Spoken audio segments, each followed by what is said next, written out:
following juridical views.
Judicious approach by family courts judges.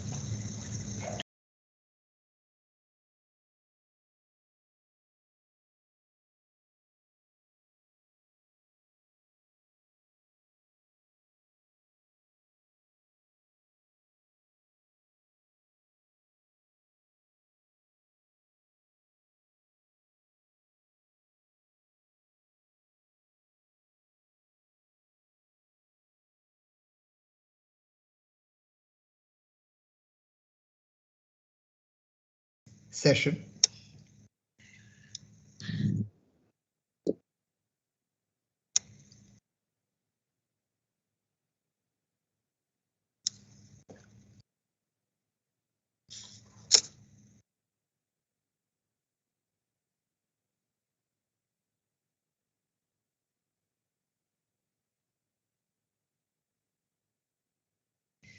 We are into the third session dealing with judicious approach by family court judges to maintenance. This is another area which is of importance in family court matters. We have this afternoon with us Honourable Mr. Justice Vivek Puri. He brings in a rich experience, came to the judicial service in the year 1991. Superior Judicial Service, 2001. District and Session Judge, 2012.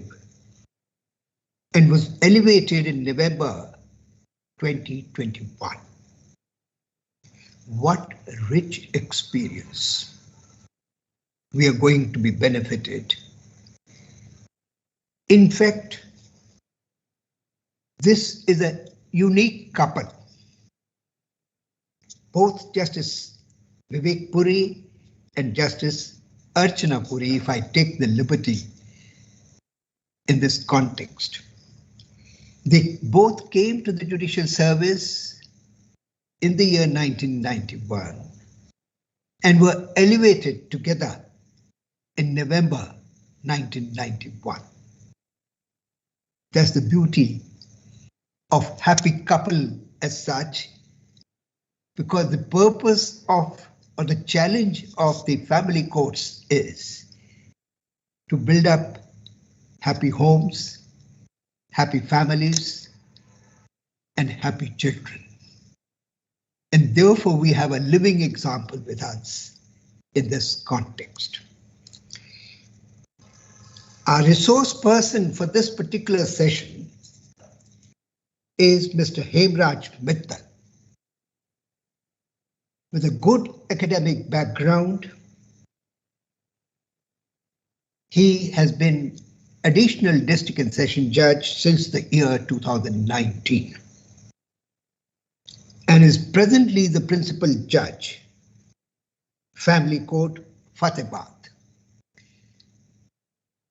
With his experience, this particular domain of maintenance is something significant which he would be sharing with the family court judges so that whatever issues which are there in this particular context are taken care. May I request Mr. Hemraj Mittal to start the session, and then we would, after he finishes, would have the concluding remarks from Justice Vivek Puri.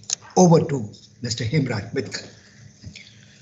I wish a very warm good afternoon to Honourable Mr. Justice Vivek Puri, Judge, Punjab and Haryana High Court, Chandigarh, Shri Balram Gupta, Learned Director, Academics, Chandigarh Judicial Academy, and all my fellow judicial officers from state of Haryana and Punjab who have joined in this online session.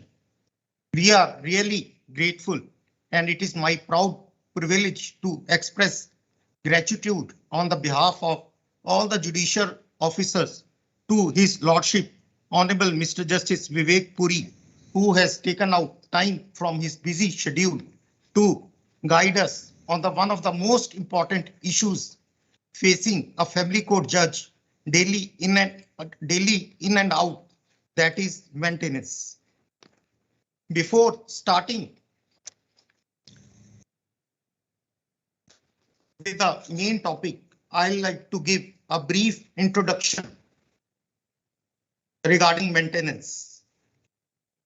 The Hindu law, even 1,000 years back, thought of providing maintenance to destitute wife and children. The old Hindu law vested the right of maintenance under diverse circumstances on a large number of persons, especially women, more than any other old legal system did. So strong was the obligation on a Hindu to provide maintenance to the relatives that Manu, the first lawgiver in Hindu law, said aged mother and father, chaste wife and infant child must be maintained even by doing 100 misdeeds. Thus, the oft-repeated concept that a husband may beg, borrow or steal, but he has to maintain his wife and children and parents is borrowed from Manu, the first lawgiver in Hindu law. As per Manu, it is the pious duty of a Hindu which he owed to his dependent relations and by which both his person as well as property were bound. Hindu law made a distinction between legal and moral obligation to pay maintenance. When it was a legal obligation, it was binding even if the person did not have any property. But when it was a moral and optional obligation, then it was a matter of conscience and was unenforceable. Even from the present day concept, the Manu has given a large number of category of persons who were entitled to maintenance. Manu is cited by Shri Krishna's commentary on Daya Bhagga as saying, the father, the mother, the guru, elderly relations worthy of respect, a wife and offspring, poor dependent, a guest and religious mendicant are the persons who are entitled to be maintained. Thus, the list is even a large one as compared to modern law. The object of the maintenance proceedings is not to punish a person for his past neglect, as held by Honourable Supreme Court in Chaturbhuj versus Sitabai in 2008. Maintenance laws have been enacted as a measure of social justice to provide recourse to dependent wives and children for their financial support and to prevent them from falling into destitution and vagrancy, as held by Honourable Supreme Court in Rajneesh versus Neha 2021, Volume 2, SEC, page 324 in para 9. This judgment of the Honourable Supreme Court in Rajneesh versus Neha has cleared most of the issues pertaining to maintenance and is now the foundation of law of maintenance in this country. Section 125 CRPC gives effect to natural and fundamental duty of a man to maintain his wife, children and parents so long they are unable to maintain themselves. It provides a speedy remedy for supply of food, clothing and shelter to deserted wife and children as held in Savita Bhan Somabhai Bhatia versus State of Gujarat by the Honourable Supreme Court. The role of the court in maintenance cases is very important. The Honourable Supreme Court has held that role of the court is not that of a silent spectator or of a passive agency. When a dispute is brought before the court where maintenance of a neglected wife or a minor child is in issue, the court must take genuine interest to find out the truth of the matter. Thus, the court has to play a positive role and not merely a passive role as in some other kind of litigation. It is also the duty of the lawyer appearing from the applicant to play his role properly at the right time. This has been so held by Honourable Supreme Court in Sumitra Devi versus Bhikan Chaudhary in 1985 Supreme Court. Regarding the interpretation of provisions regarding maintenance, it has been held by Honourable Supreme Court that those are to be liberally construed in favor of the destitute women, children and parents. The provisions under Section 125 are not to be utilized for defeating the rights conferred by the legislature to the destitute women, children or parents who are victims of social environment, as held by Honourable Supreme Court in Dwarika Prasad Satpathy versus Vidyut Pravya Dikshit in the year 1999. In Ramesh Chandra Kaushal versus Mrs. Veena Kaushal, Honourable Justice Krishna Iyer has held that where there is two interpretations are possible in case of maintenance, then the alternative which advances the cause of the derelict has to be adopted. It is pertinent to mention here that this judgment has been also quoted in the latest case of Rajneesh versus Neha in the year 2021. Next, we come to the jurisdiction of the family courts insofar as cases of maintenance are concerned. The jurisdiction of the family court under various statutory provisions can be divided in two categories. One is secular provisions, which are applicable irrespective of the religion of the parties concerned. And secondly is under the personal laws applicable to various communities, which is applicable separately depending upon the community to which the parties belong. Under Section 7 of the Family Courts Act 1984, the family courts have jurisdiction to deal in respect of all suits and proceedings for maintenance, accessible by all district courts as well as all subordinate civil courts under any law for the time being in force. The jurisdiction accessible by a magistrate of first class under Chapter 9 relating to maintenance for wife, children and parents has also been conferred on the family courts. Moreover, such other jurisdiction as may be conferred on it by any other enactment can also be exercised by the family court. Here there is an important distinction. So far as civil cases are concerned, all jurisdiction of the district as well as subordinate civil courts have been conferred. But insofar as the jurisdiction in criminal matters of a magistrate is concerned, only jurisdiction under Chapter 9 has been conferred on the family courts. Thus, there are certain other provisions also where magistrate can grant maintenance, but those have not been conferred on a family court, as we will discuss a little while later. As a necessary corollary of Section 8, the jurisdiction of all other courts have been specifically excluded where a family court has been constituted. Similarly, all the pending cases which are pending before other courts would be transferred to the family courts where they are constituted. as I have already said, that jurisdiction of the family court to grant maintenance is under two categories. One is secular provisions, applicable irrespective of religion. In this section 125 CRPC, maintenance pendent allied under section 36 of the Special Marriage Act and maintenance at the time of passing of the decree or any time thereafter under section 37 of the Special Marriage Act are covered.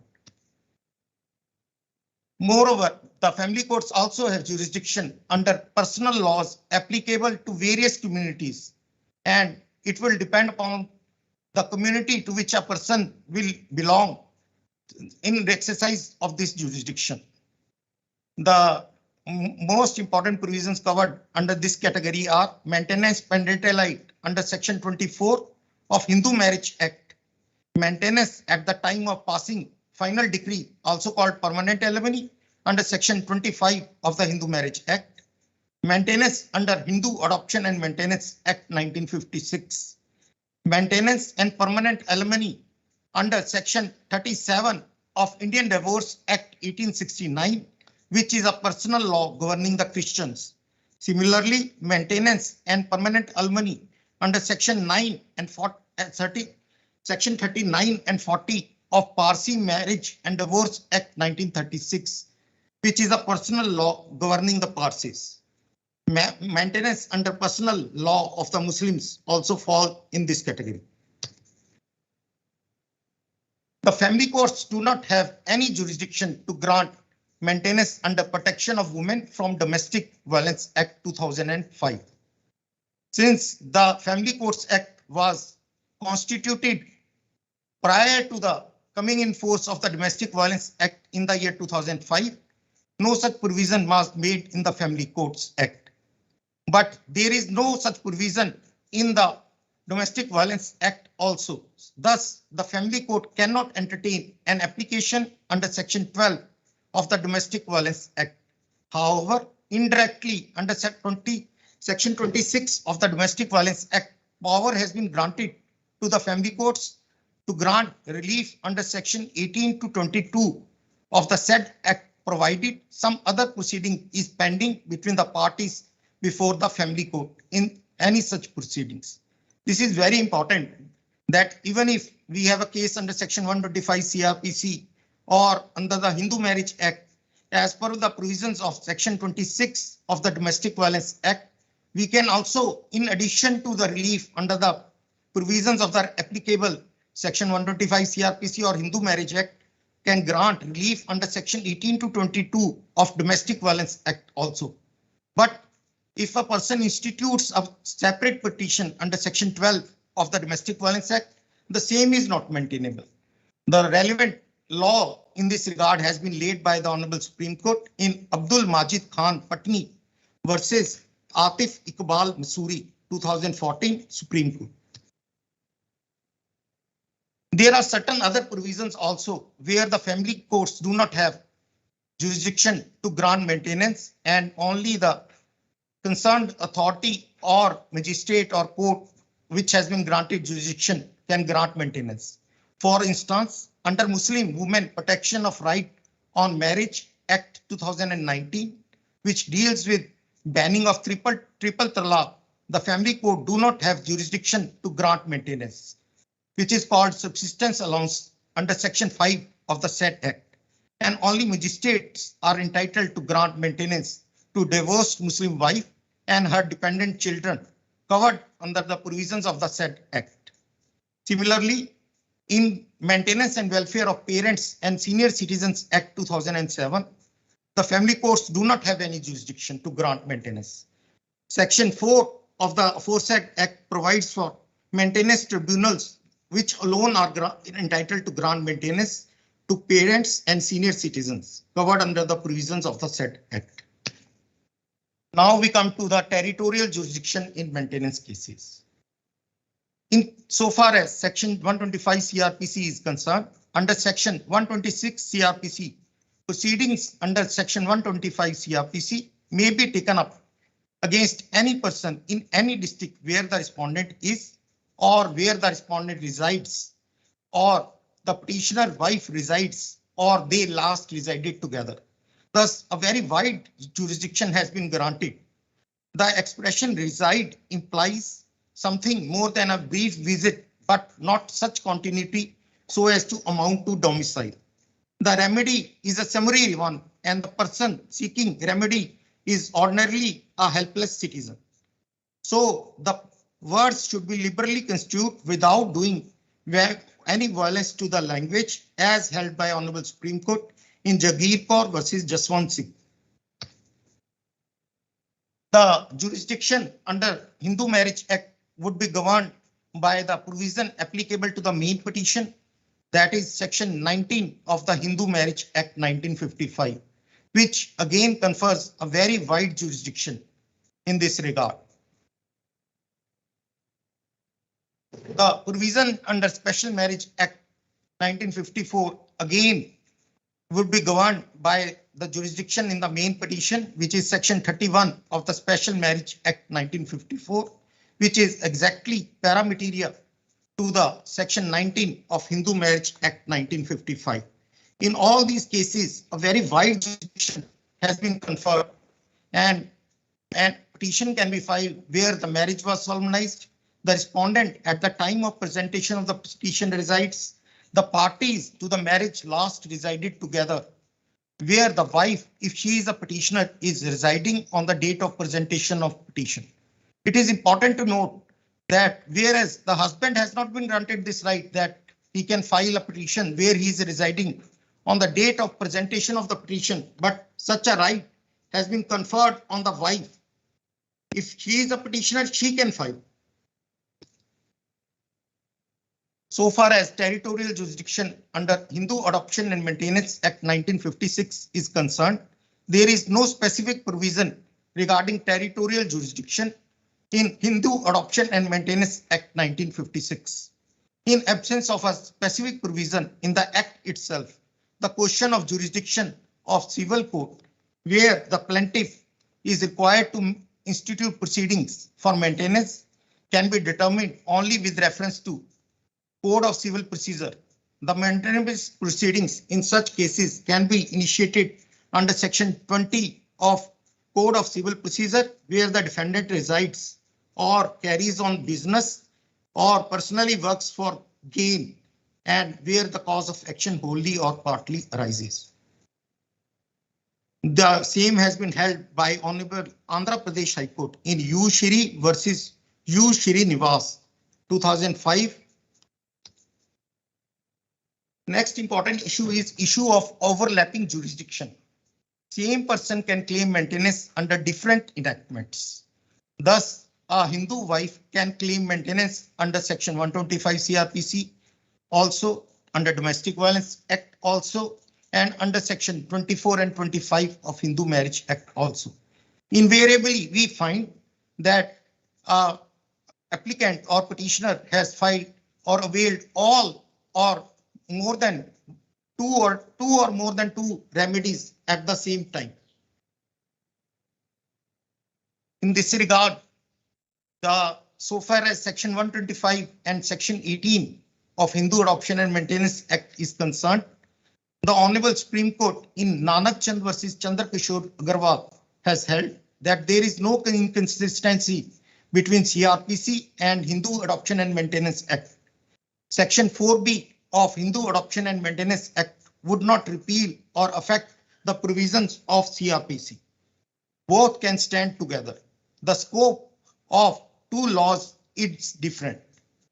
Section 125 provides a summary remedy and is applicable to all persons belonging to all religions and has no relation with the personal law of the parties.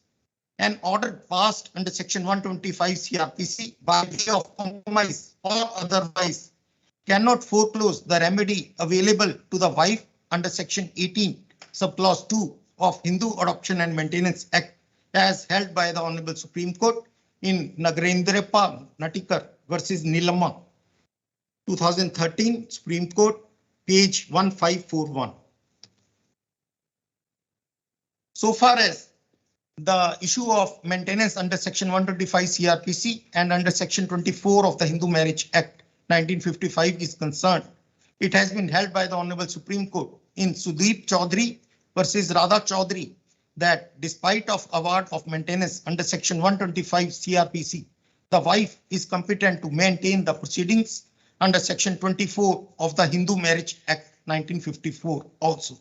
However, the amount awarded under Section 125 of CRPC for maintenance is adjustable against the amount awarded in the matrimonial proceedings and is not to be given over and above the same.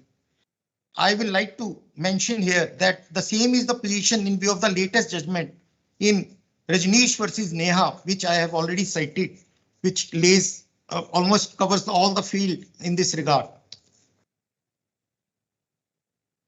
So far as maintenance under Section 125 CRPC and grant of monetary relief under Section 20 of the Domestic Violence Act is concerned, the Honourable Supreme Court has held that mere passing of an order under Section 125 CRPC did not preclude a person from seeking appropriate relief under the Protection of Women from Domestic Violence Act 2005 in a very latest judgment in the year 2019 in Shom Nakhin Danani versus Tanya Banon Dinani.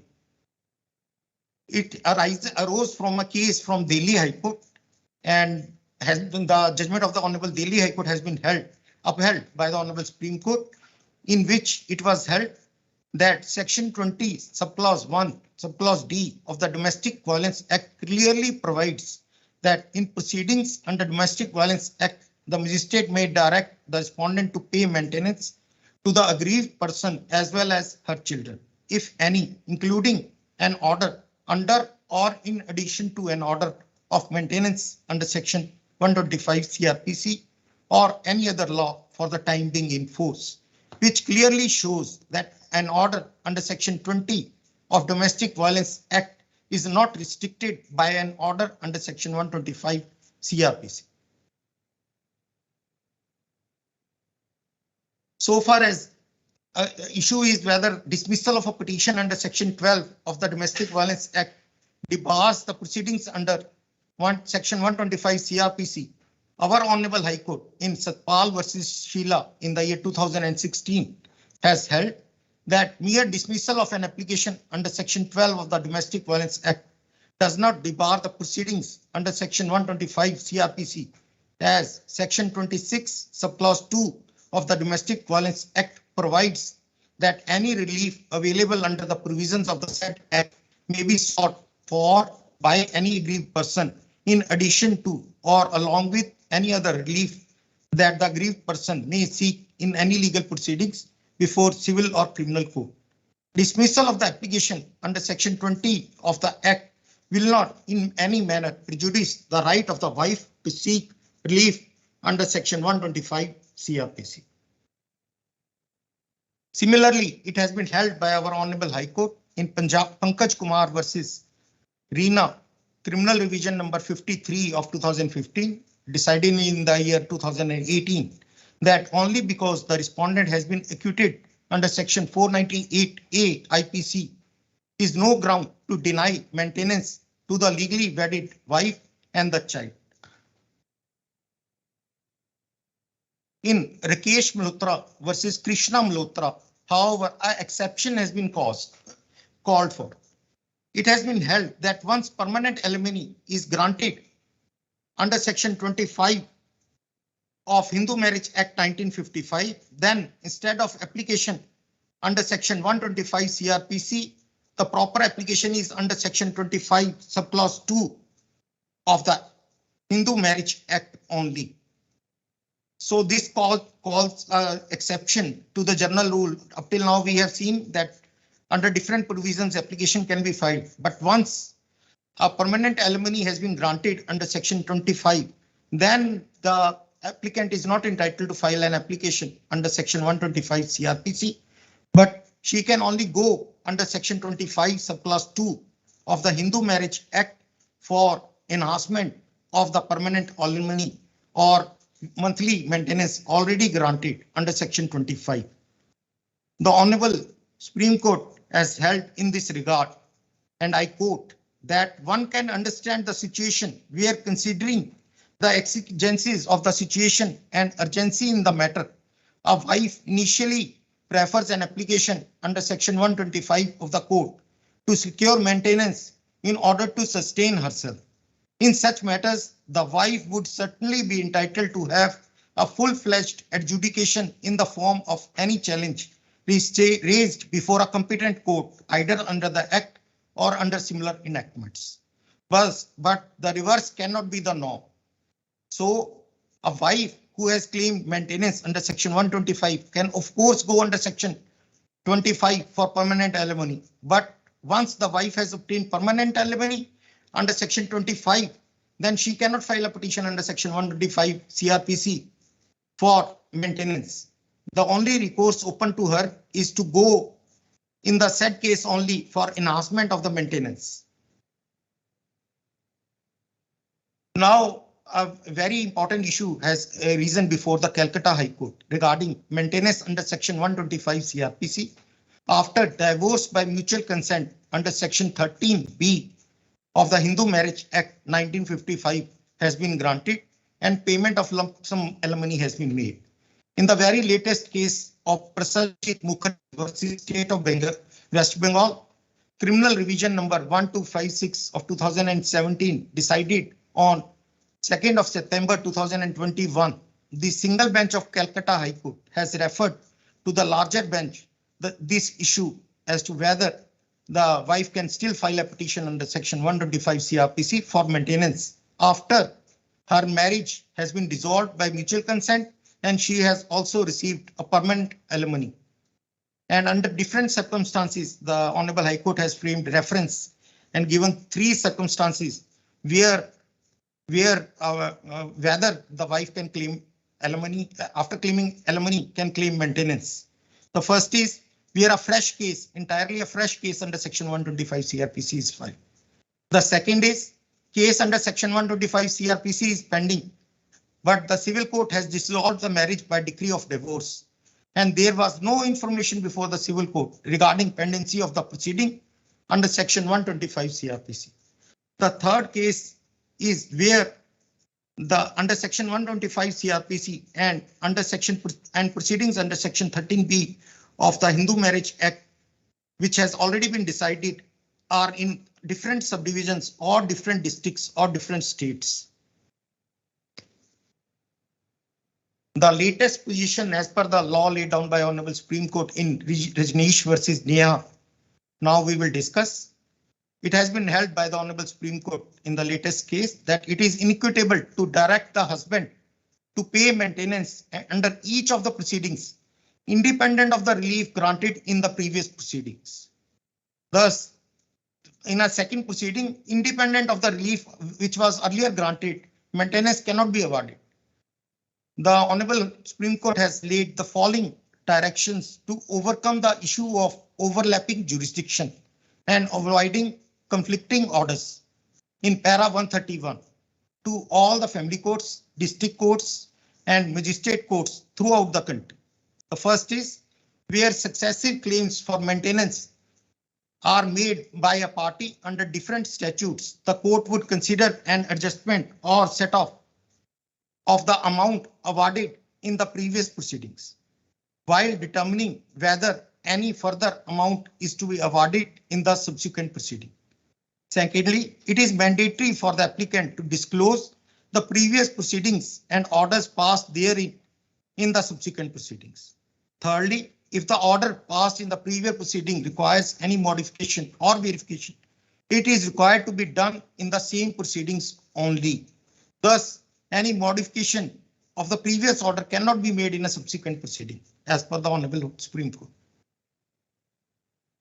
Next, we come to issue of filing of affidavits of disclosure of assets and liabilities, as per the judgment of the Honourable Supreme Court in Rajneesh versus Neha.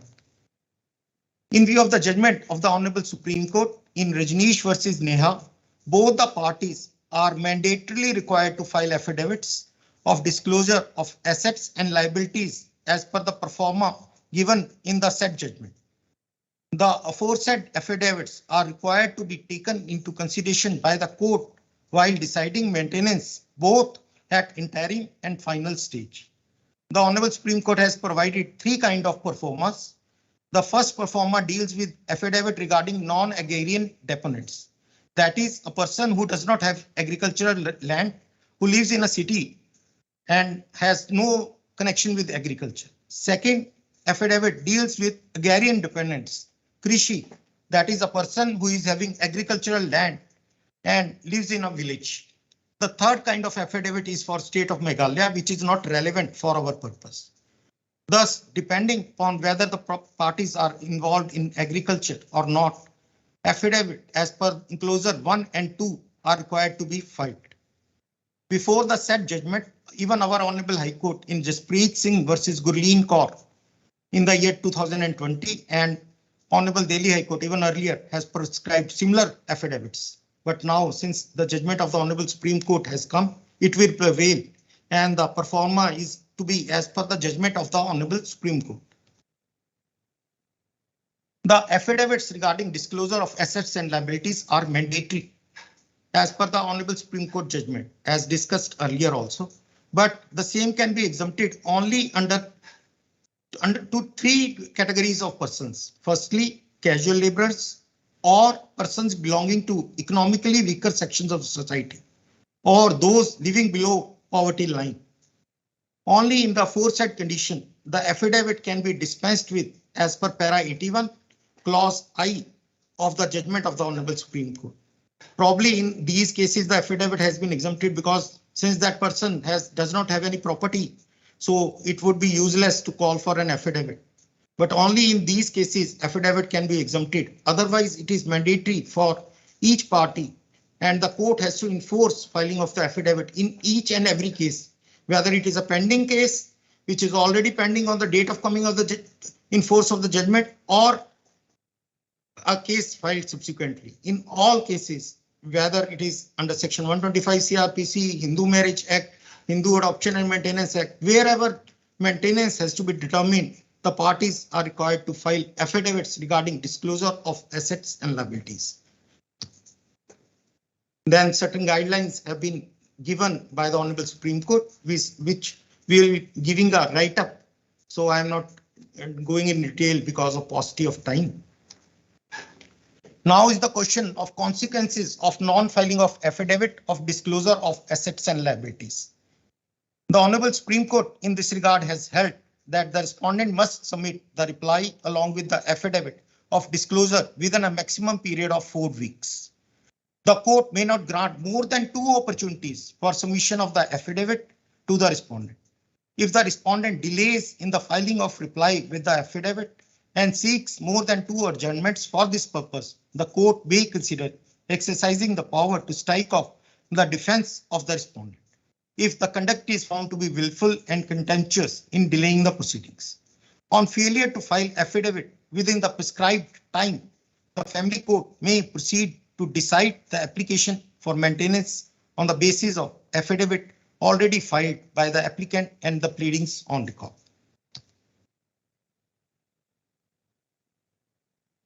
The next question we deal with is whether a divorced wife is entitled to maintenance under Hindu Adoption and Maintenance Act 1956, because a query was also raised by a London judicial officer in this regard.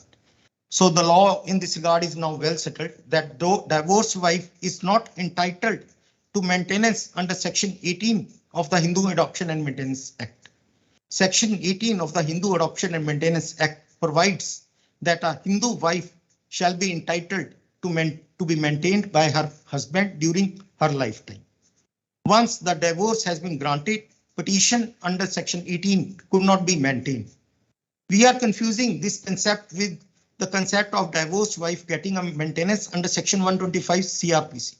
But under section 125 CRPC, the legislature by a deeming fiction has included a divorced wife in the category of wife.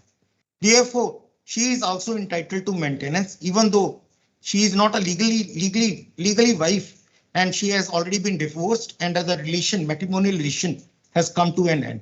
But there is no similar provision in section 18. So a divorced wife cannot claim maintenance under section 18. The relevant judgment on the issue is Manisha Sandeep Gade versus Sandeep Vinayak Gade. AR 2005 Bombay, page 180. Further, in Pandit Rao Chimanji Klure versus Gayabai 2002, again a Bombay High Court judgment, it has been held that the distinction between maintenance under Hindu Marriage Act and Hindu Adoption and Maintenance Act is that right under Section 18 of the Hindu Adoption and Maintenance Act is available during the subsistence of the marriage only, without any matrimonial proceedings pending between the parties. Once there is a divorce, the wife has to seek relief under Section 25 of the Hindu Marriage Act. It is pertinent to mention here that the aforementioned judgment has also been cited in the latest case of Rajneesh versus Neha by the Honourable Supreme Court in para 29. So now there is no dispute regarding this issue. Now we come to the execution of maintenance orders. Even the Honourable Supreme Court in para 122 in Rajneesh versus Neha has noticed that enforcement of order of maintenance is one of the most challenging issues which is encountered by the applicants. If maintenance is not paid in a timely manner, it defeats the very purpose and object of the social welfare legislation. Execution petitions usually remain pending for months, if not years, which completely nullifies the object of the law. So the execution is one of the most difficult fields in general cases also, but for maintenance cases, it is all the more difficult. Section 18 of the Family Courts Act 1984 deals with execution of decree and orders of the family court. It provides that the orders and decrees other than under Section 125 CRPC of Family Code can be executed as a decree or order of civil code as a provision of CPC. Secondly, the order of the family code under Section 125 CRPC can be executed in the manner prescribed under CRPC. Thus, for civil decrees, provisions of the Code of Civil Procedure will be applicable, and for Section 125 CRPC, provisions of Code of Criminal Procedure would be applicable. The first method of recovery of maintenance is recovery as fine under Section 125 subclause 3 CRPC. Section 125 subclause 3 CRPC provides that if a party against whom the order of maintenance is passed fails to comply with the order of maintenance, the same shall be recovered in the manner as provided for fines. As per Section 421 CRPC, when an offender has been sentenced to pay a fine, the court passing the sentence may take action for recovery of fine in two ways, namely recovery as areas of land revenue, and secondly, attachment and sale of movable property. In all such cases, the court may issue a warrant to the collector of the district authorizing him to realize the amount as areas of land revenue from movable and immovable property or both of the defaulter. The second manner of recovery is by issuing a warrant for levy of the amount by sale and attachment and sale of the movable property belonging to the offender. In the latest case of Asha Devi versus Muneshwar Singh 2021, Delhi, it has been held by the Honourable Supreme Court, Honourable Delhi High Court, that property even outside the jurisdiction of the court can be attached and sold under Section 125 subclause 3 CRPC. It has been held by the Honourable Delhi High Court that court gives ample prerogative with respect to the jurisdiction where the person seeking maintenance may file for the same and its subsequent execution. The material fact hence would be the presence of the person at the preferred jurisdiction at the time of application for maintenance. Section 125 subclause 3 CRPC empowers the magistrate to issue a warrant for levying the amount due in the manner provided for levying fines, and where there is a default in payment in contravention of the orders of maintenance by the magistrate. The same is guided by provisions of Section 421 and 422 CRPC, which authorizes the concerned court to sell and attach the property even outside its jurisdiction. So there is no need to transfer a maintenance execution application.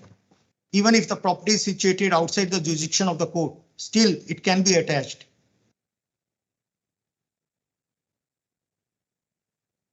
it has been held in the case of Wali versus Mishra that even the award of a lok adalat for maintenance can also be enforced under section 125 subclause 3 CRPC.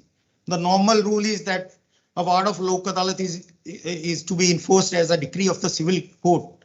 But in case of 125 CRPC, the courts have interpreted the provision to include even application of section 125 subclause 3 CRPC in such cases. The property covered under section 125(3) CRPC is not only tangible property, but even intangible property and debts are also covered. The second method of recovery of maintenance is by imprisonment under section 125 subclause 3 CRPC. The section 125 subclause 3 CRPC provides that if a party against whom the order of maintenance is passed fails to comply with the order of maintenance, the court may award sentence of imprisonment for a term which may extend to 1 month or until payment, whichever is earlier. This is a very important issue, and certain queries have also been raised by the learned judicial officers as to whether a sentence of 1 month, more than 1 month, can be imposed under section 125 clause 3 CRPC in one go. In the latest case of Balraj versus Priya, criminal revision number 1218 of 2021, decided on 12th of November 2021, it has been held by our Honourable High Court, relying upon the earlier judgment of the Honourable Supreme Court in Shahada Khatun versus Amjad Ali, that no composite sentence more than 1 month can be imposed. The court held that court in exercise of power under section 125 clause 3 CRPC cannot impose composite civil imprisonment in case of default in payment of maintenance arrears allowances for a period of more than 1 month in a single stroke.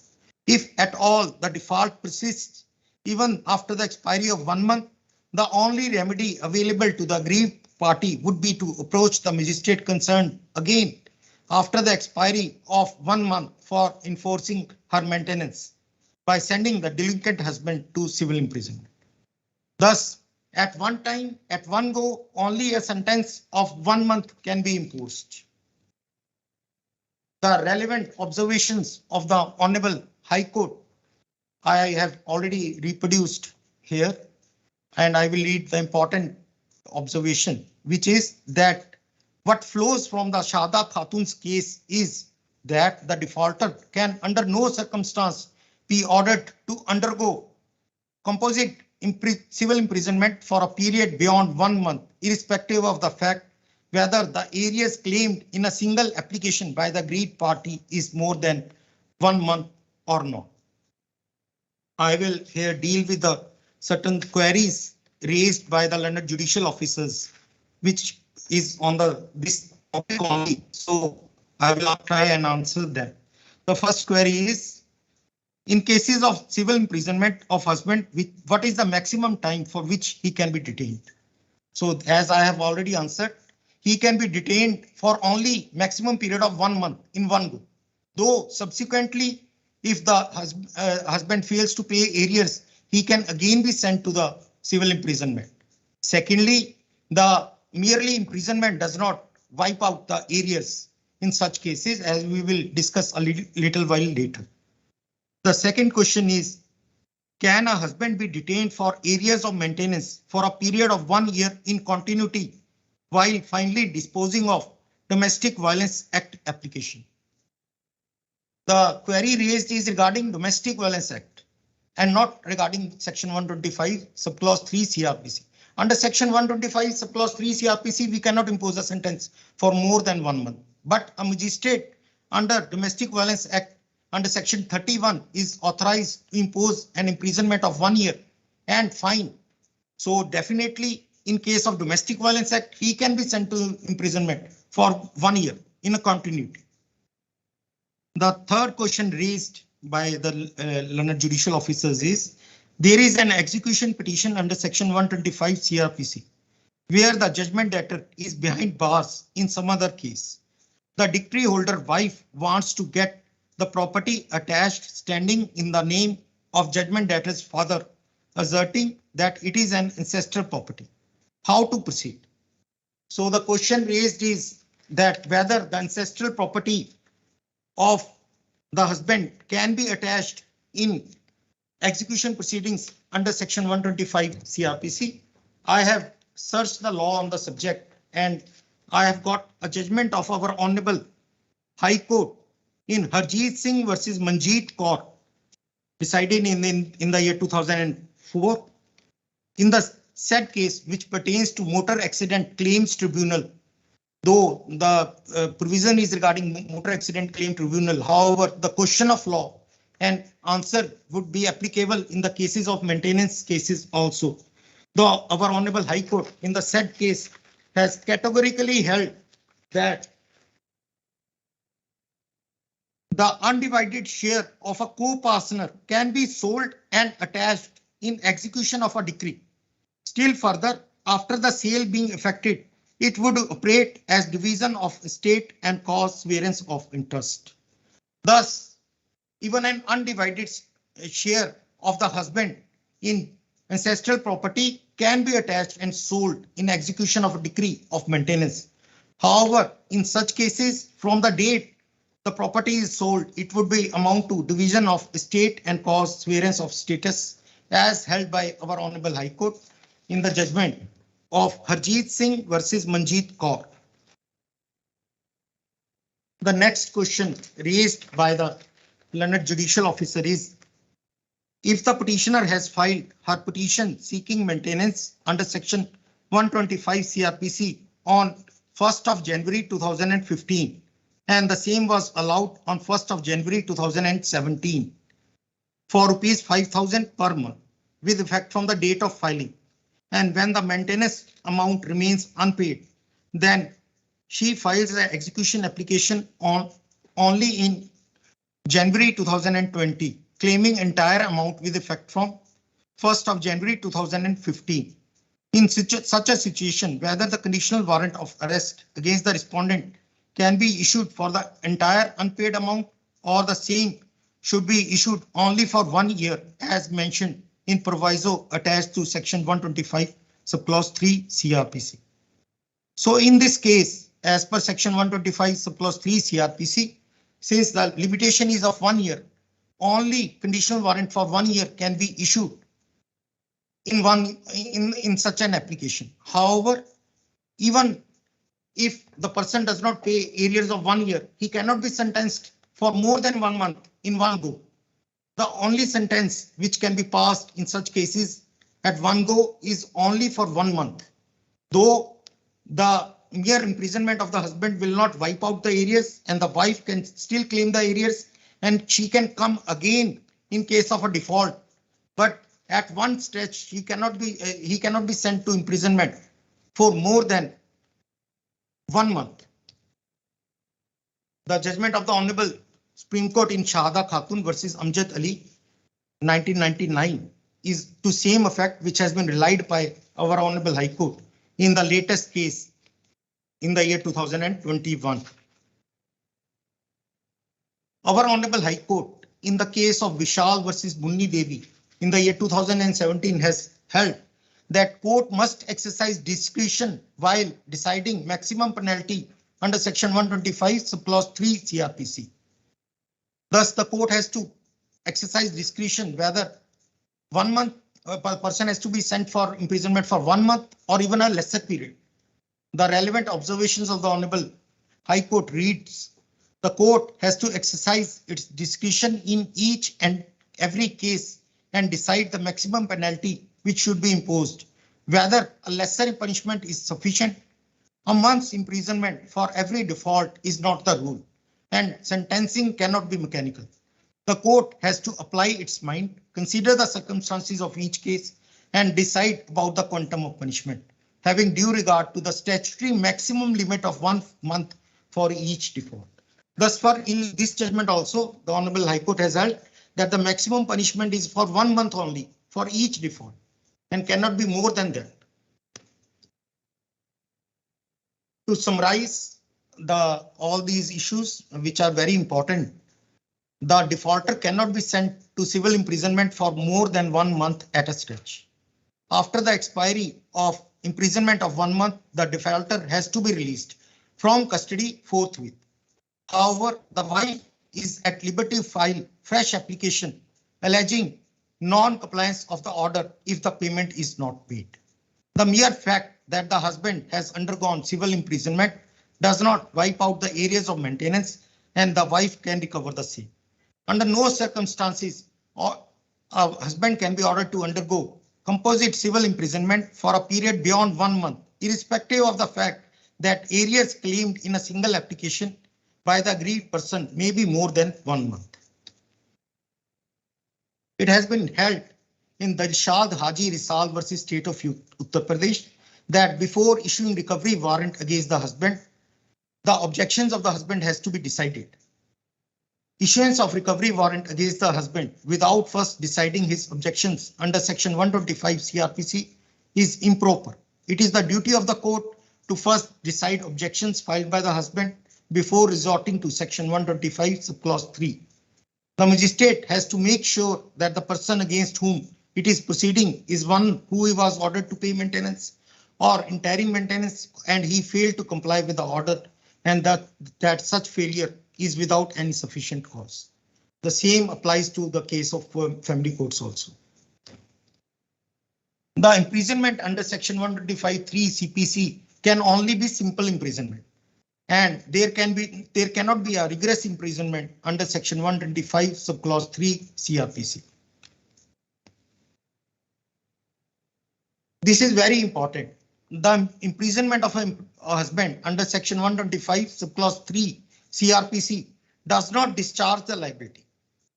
Honourable Supreme Court in Kuldeep Kaur versus Surinder Singh 1988 Supreme Court has held that where the husband has failed to pay the maintenance and is sentenced to imprisonment, it is not a mode of discharging liability. Liability arising out of the order of maintenance would not stand discharged upon an effort being made to recover the same.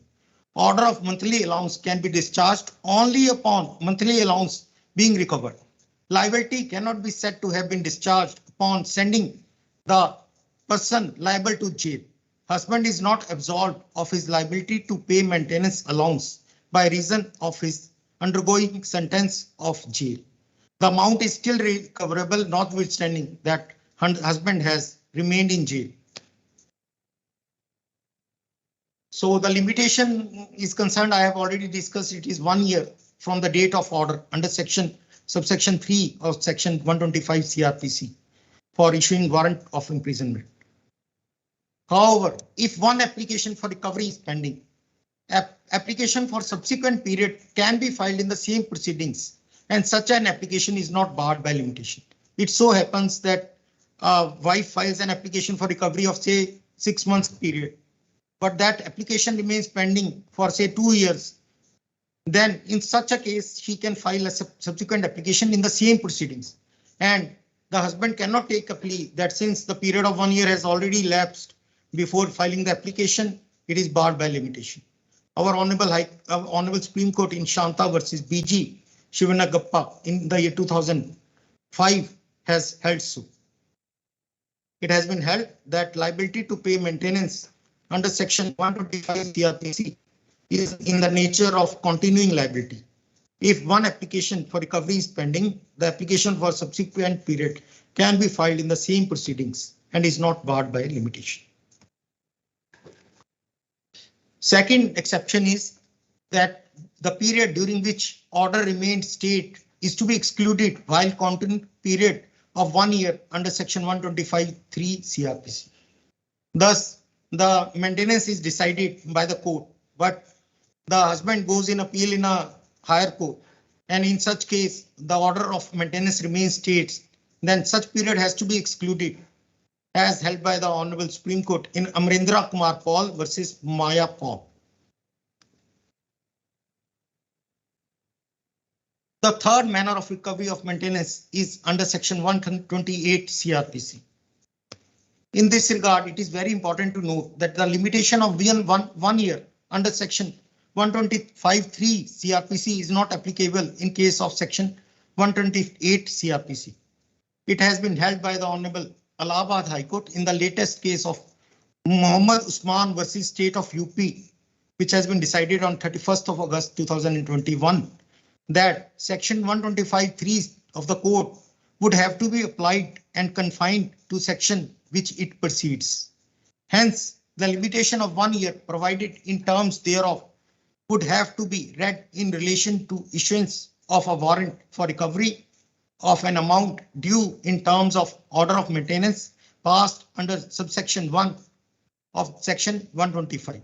The aforesaid limitation of 1 year under the proviso to section 125 subclause 3 CRPC cannot be held to travel beyond and stretch to extend so as to bring within its ambit the power relating to enforcement of an order of maintenance under section 128 of the code. To same effect is the earlier judgment of the Honourable Madras High Court. The third manner of recovery of the maintenance is by attachment of the salary of the respondent for payment of areas of maintenance. This is one of the easiest method.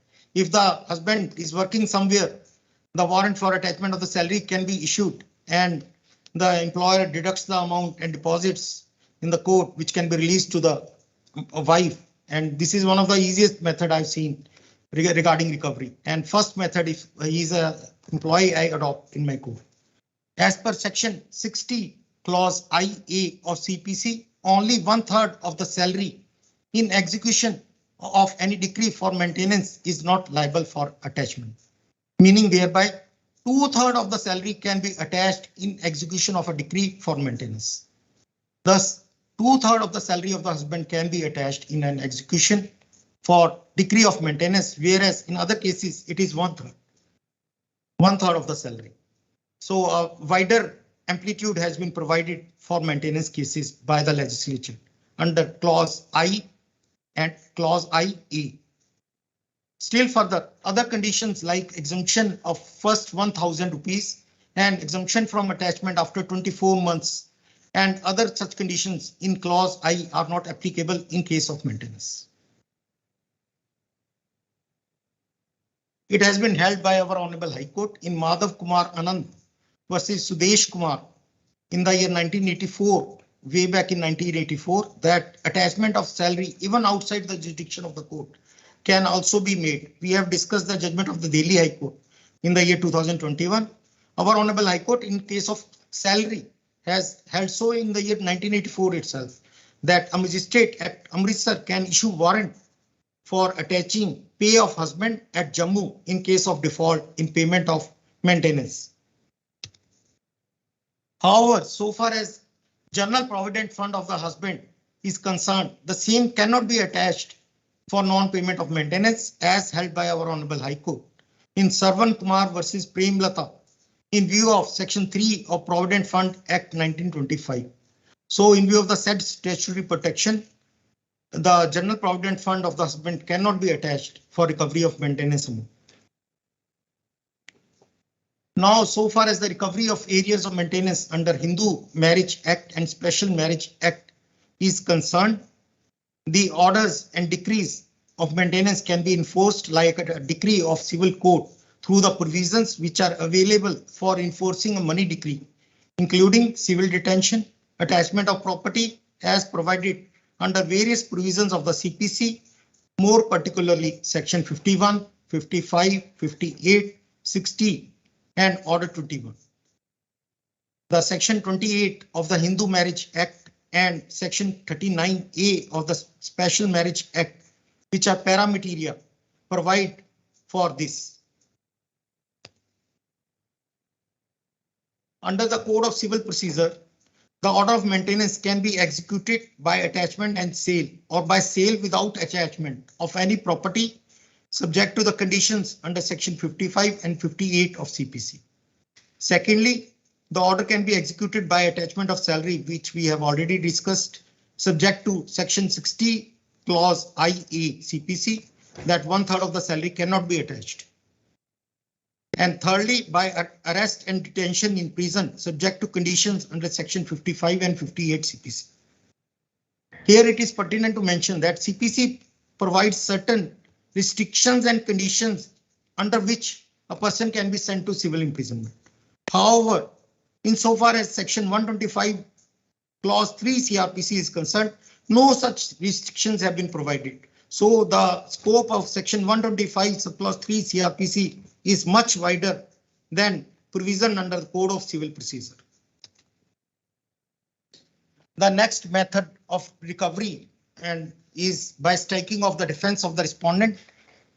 So far as civil cases are concerned, there is no dispute that the defense of the respondent can be struck off in case of non-payment of maintenance, as has been held by Honourable Supreme Court in the latest case of Rajneesh versus Neha, and our Honourable High Court to quote a few in Rani versus Prakash Singh, while considering a case where the husband failed to comply with maintenance order despite several notices for a period of over 2 years, has held that the court can strike off the defense of the respondent. The Honourable High Court held that law is not that powerless as not to bring the husband to book. If the husband has failed to make payment of maintenance and expenses to wife, his defense be struck out. However, so far as Section 125 CRPC is concerned, there is some conflicting judgments regarding striking of the defense. Our Honourable High Court in Gurvinder Singh versus Murthy, while considering a case where trial court struck off the defense of the husband for non-payment of ad interim maintenance, has set aside the order of the trial court and held that instead of following the correct procedure for recovery of interim maintenance as provided under Section 125 subclause 3 or Section 421 of CRPC, the trial court erred in striking off the defense of the husband. The error of the court did not assist in recovery of interim maintenance, but rather prolonged the litigation between the parties. This judgment of our Honourable High Court has been cited in Rajneesh versus Neha also by the Honourable Supreme Court. Similarly, the Honourable Madhya Pradesh High Court in Venkateshwara Dwivedi versus Ruchi Dwivedi has held that neither Section 125 Clause 3 CRPC nor Section 10 of the Family Courts Act either expressly or by necessary implication empower the magistrate or family courts to strike off the defense. A statutory remedy for recovery of maintenance was available, and power to strike off defense does not exist in proceedings under Section 125 CRPC. Such power cannot be presumed to exist as an inherent or implied power. To same effect is the judgment of Honourable Kerala High Court also in Davis versus Thompson and Karnataka High Court in Ravindra Kumar versus Renuka. It is pertinent to mention that these judgments have been noticed by the Honourable Supreme Court in the latest case of Rajneesh versus Neha in the year 2021.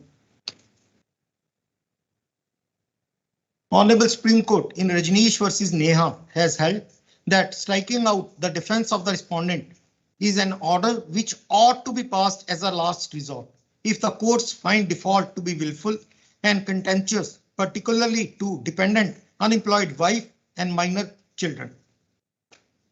Thus, the defense has to be struck off only as a last resort. It is not to be struck off that say for 1 or 2 hearings the husband fails to pay the maintenance and we strike off the defense and proceed against the husband. So as per the judgment of the Honourable Supreme Court, that course of action has not to be resorted to, because the law, the rules of procedure are handmaid of justice, and every effort must be made by the court to hear the parties on merits of the case and decide the case on merits. Insofar other methods of recovery is concerned, as held by Honourable Supreme Court in Rajneesh versus Neha, contempt proceedings can also be initiated for willful disobedience regarding the maintenance orders. However, a writ petition is not maintainable for recovery of areas of maintenance, as held by Honourable Calcutta High Court in Archana Pradhan versus State of West Bengal. So a writ petition cannot be filed in before the Honourable High Court for recovery of areas of maintenance. Next is issue regarding defaulter residing abroad. It is very difficult to execute an order in ordinary civil case. Then it is more difficult if it is a maintenance case, and it is utmost difficult if the defaulter is residing abroad. In normal day-to-day functioning we have seen. However, in the latest case of Asha Devi versus Munishwar Singh, it has been observed by the Honourable Delhi High Court that maintenance order can be enforced against a person even when he is abroad. Though these findings are only a passing reference, and it was not a matter and issue and only obiter dicta by the Honourable Delhi High Court. The issues of recovery of maintenance from defaulters residing abroad is specifically dealt by Maintenance Orders Enforcement Act 1921, read with Maintenance Orders Enforcement Rules 1955. The Maintenance Orders Enforcement Act 1921, which was originally enacted to facilitate the enforcement in India of maintenance orders made in the colonies of Britain, was amended in the year 1952 and now provides for establishment of arrangement for enforcement of maintenance orders on reciprocal basis between India and other reciprocating territories outside India. Section 5 of the said Act provides for transmission of maintenance orders made in India to the reciprocating territories for enforcement.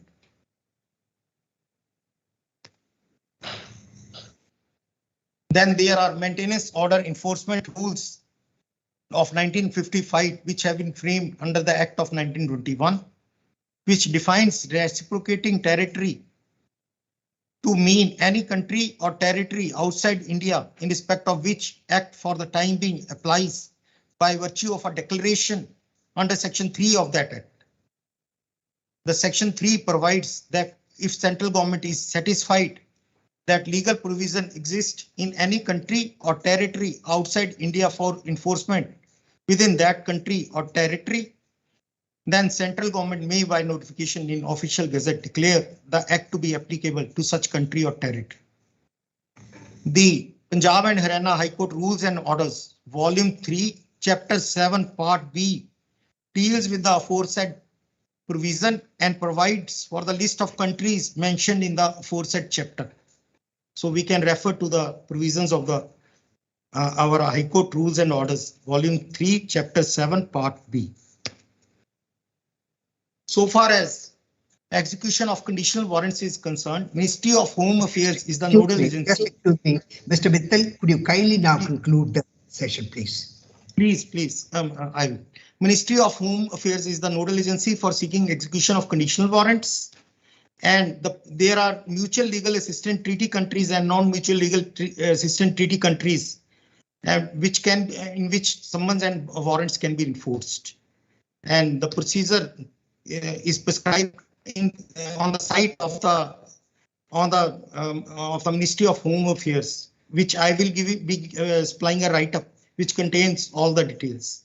I am very thankful to all of you for giving me a patient hearing. And I am very thankful to Honourable Mr. Justice Vivek Puri, Judge, Punjab and Haryana High Court, Chandigarh, for his valuable guidance and for guiding us on this topic of maintenance. Thank you very much, sir.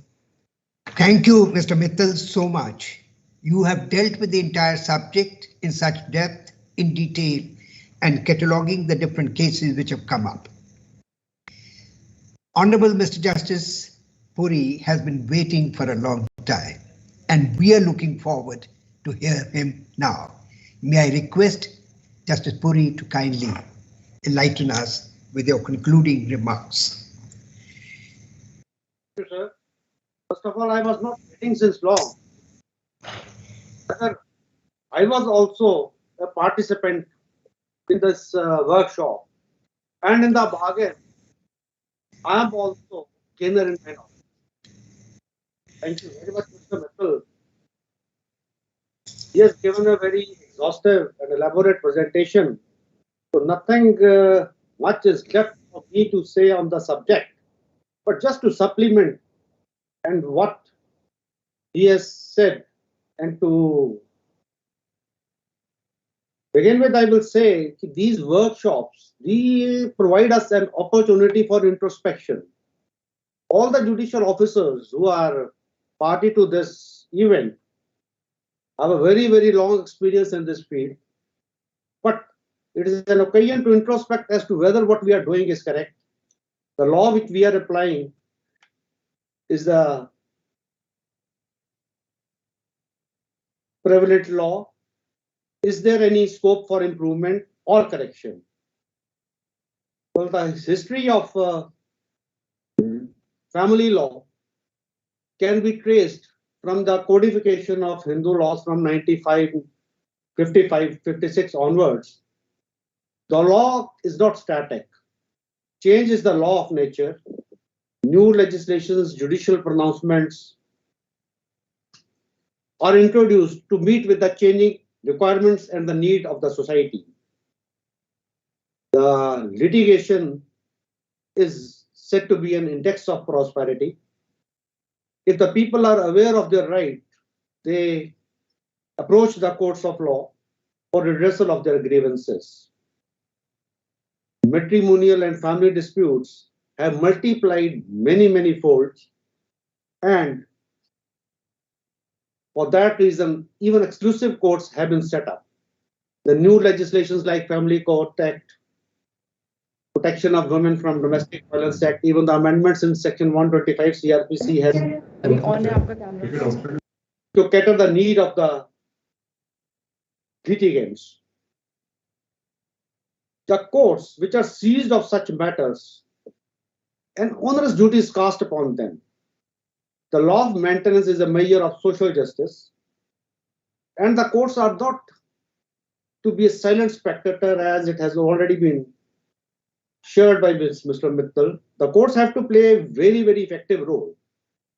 And my humble request to all of you is that there should be all-out efforts for an amicable settlement of a matrimonial dispute. I will say that no effort should be taken as a last effort to settle the matrimonial dispute in an amicable manner. The dictionary meaning of maintenance, it can be to provide some support or some sustenance. So you have to be very, very careful with regard to the quantum of compensation.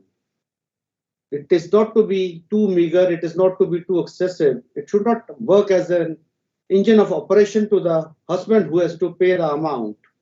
At the same time, it has to be commensurate with the status and the standards. Another thing which I would like to share with you people is that these proceedings under Section 125 CRPC are summary in nature, and we should not let them to become a long and protracted trial. So now it is just going to be 2:45. You have to join the next session after a tea break. So my concluding remarks are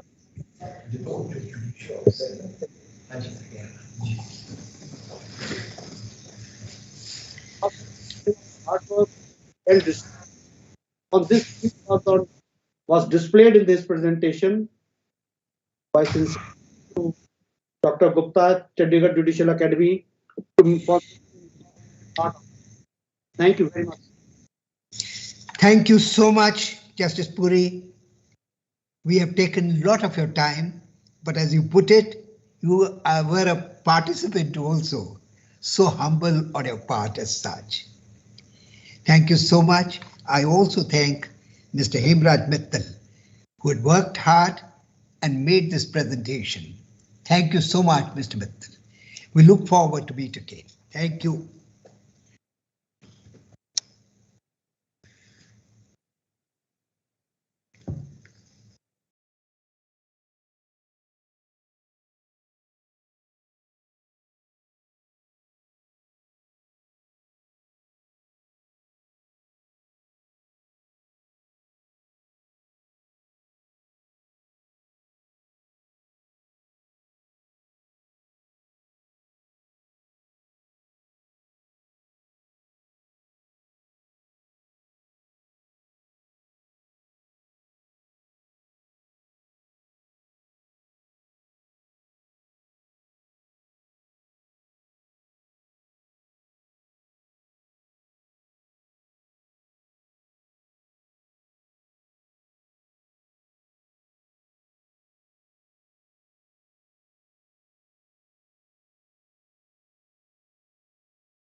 done us proud to the family and even otherwise to the entire co-partnery of lawyers and judges. Thank you so much for being with us to make the concluding remarks in this particular session. The resource person for this particular session is Dr. Sudhi Jain. If we had this particular workshop the next weekend, I would have introduced him in a different manner. We are looking forward to that happening in the coming week. Dr. Sudhi Jain has played his innings at the district level since the year 1992 and is presently the district and session judge in Northeast Delhi. Made rich contribution, but he stands tall as a stalwart in the domain of mediation. He has participated in more than 12,000 cases in resolving them. 100 training programs he has conducted. We couldn't have thought of a better person to enlighten us in regard to the role of mediation in resolving the family disputes. May I request Dr. Jain to make his presentation and enlighten us in this particular regard. Over to Dr. Jain. Thank you, Dr. Balram K. Gupta and Honorable Mr. Justice Vikas Bahal for giving me this opportunity. First, I would like to extend my sincere gratitude to Chandigarh Judicial Academy for giving me this opportunity to be the part of this amazing workshop for the family court judges. My relation with Chandigarh Judicial Academy is not new. In this place, I have conducted more than 10 programs on concept of techniques of mediation for judicial officer, for advocates and others. So I find myself is a very honored person for this program. As Dr. Balram K. Gupta, director of this academy, has mentioned, the use of ADR, particularly mediation in resolving matrimonial dispute. Dear friends, I have started my practice in the field of mediation somewhere around in 2003-2004. Since then, I am regularly doing the mediation, particularly in the matrimonial and family dispute. What I have found is that mediation, a part of ADR and Section 89 CPC, is a wonderful, amazing technique to resolve the matrimonial dispute and family dispute to the satisfaction of the parties, forgetting the hostility of the adversarial litigation. In my talk for 1 hour on the introduction of the mediation in a matrimonial dispute, I would be talking about that one thing before introducing the subject, that the entire matrimonial litigation, whether it is subjected to the adjudication or whether it is subjected to the resolution, is nothing but it is the management of the perception of different parties. First, we need to understand what is the perception and how the perception is the genesis of the conflict and how the conflict can be resolved, and then mediation as a technique, and then use of mediation in resolving matrimonial dispute. I shall be sharing my short PowerPoint presentation for the benefits of the participant. This is visible on the sir, whether this slideshow is visible on the screen? I can see. Okay, sir. Thank you, sir. For matrimonial dispute, first we need to understand what is conflict. It's a very good quotation. It is easier to perceive error than to find the truth, for the former lies on the surface and is easily seen, while the latter lies in the depth where few are willing to search for it. As you know, we are all judicial officer, and the search for every judicial, the quest of the every judicial process is to find the truth. To find out the truth, particularly in a matrimonial dispute or family dispute, we need to go deep inside the dispute, because truth is always found in depth, while the other things, they are lies on the surface. What is perception? Dear participant, do you agree with this? My quotation, everyone has two eyes, but no one has the same view. This we experience in the matrimonial and family disputes. Circumstances are the same, but how the husband and wife and other family members, they are perceiving the conflict or the factual background is entirely different. For wife, the dispute is entirely different, and for husband, the entire dispute is entirely different. So for in our life, the perception is very, very important. If I ask very a simple question to give you the idea what is perception, if we need to offer one seat and that there are four claimants, a lady with a child, an old lady, an handicapped person, and if fragile and a very ailing young man or man, to whom you would like to give or offer your seat. Some of you would answer A, some of you would answer B, some of you would answer C, some of you would answer D, depending upon to whom you would like to offer your seat. Why? Seat is one, but the claimants are different, and why you are preferring the different claimants? It is because on the basis of your perception. So what is the perception? Perception is how we receive any stimuli, that is the factual position, how we are interpreting that stimuli, and how we are giving meaning to the response or stimuli we are receiving. Dear friend, you would agree that our perception vary from persons to person. It is not for the same. If I ask the benefit of the workshop for family court judges, dear friends, you would like to give me a different answer. Workshop is the same, curriculum is the same, resource person are the same for all the participants, but your responses would be different because our perception vary from person to person. And different people. This is 100% true in case of matrimonial litigation. The different people perceive different things about the same situation, and they assign different meanings what they perceive. You know, matrimonial dispute, whether they are subjected to adjudication or resolution, when we interact or encounter with the different person, they perceive and they assign different meaning to the same situation because of their own perception.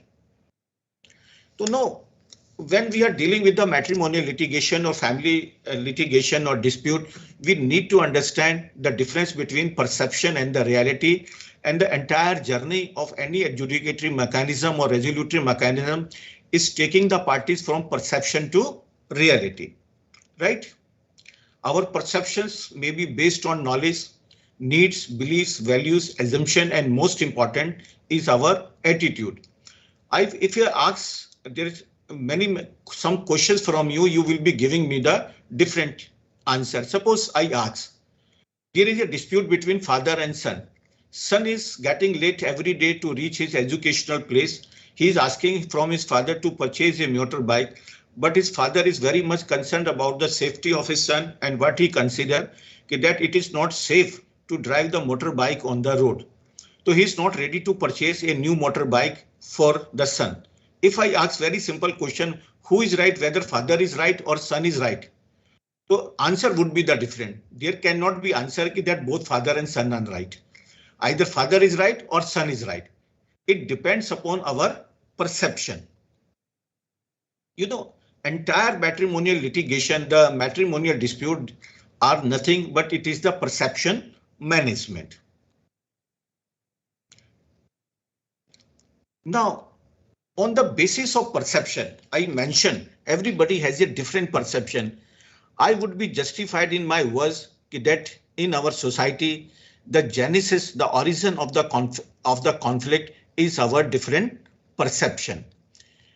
The conflict, they are the part of our life. They are natural, inevitable, and everywhere they are present, omnipresent. We cannot avoid the conflict in our life.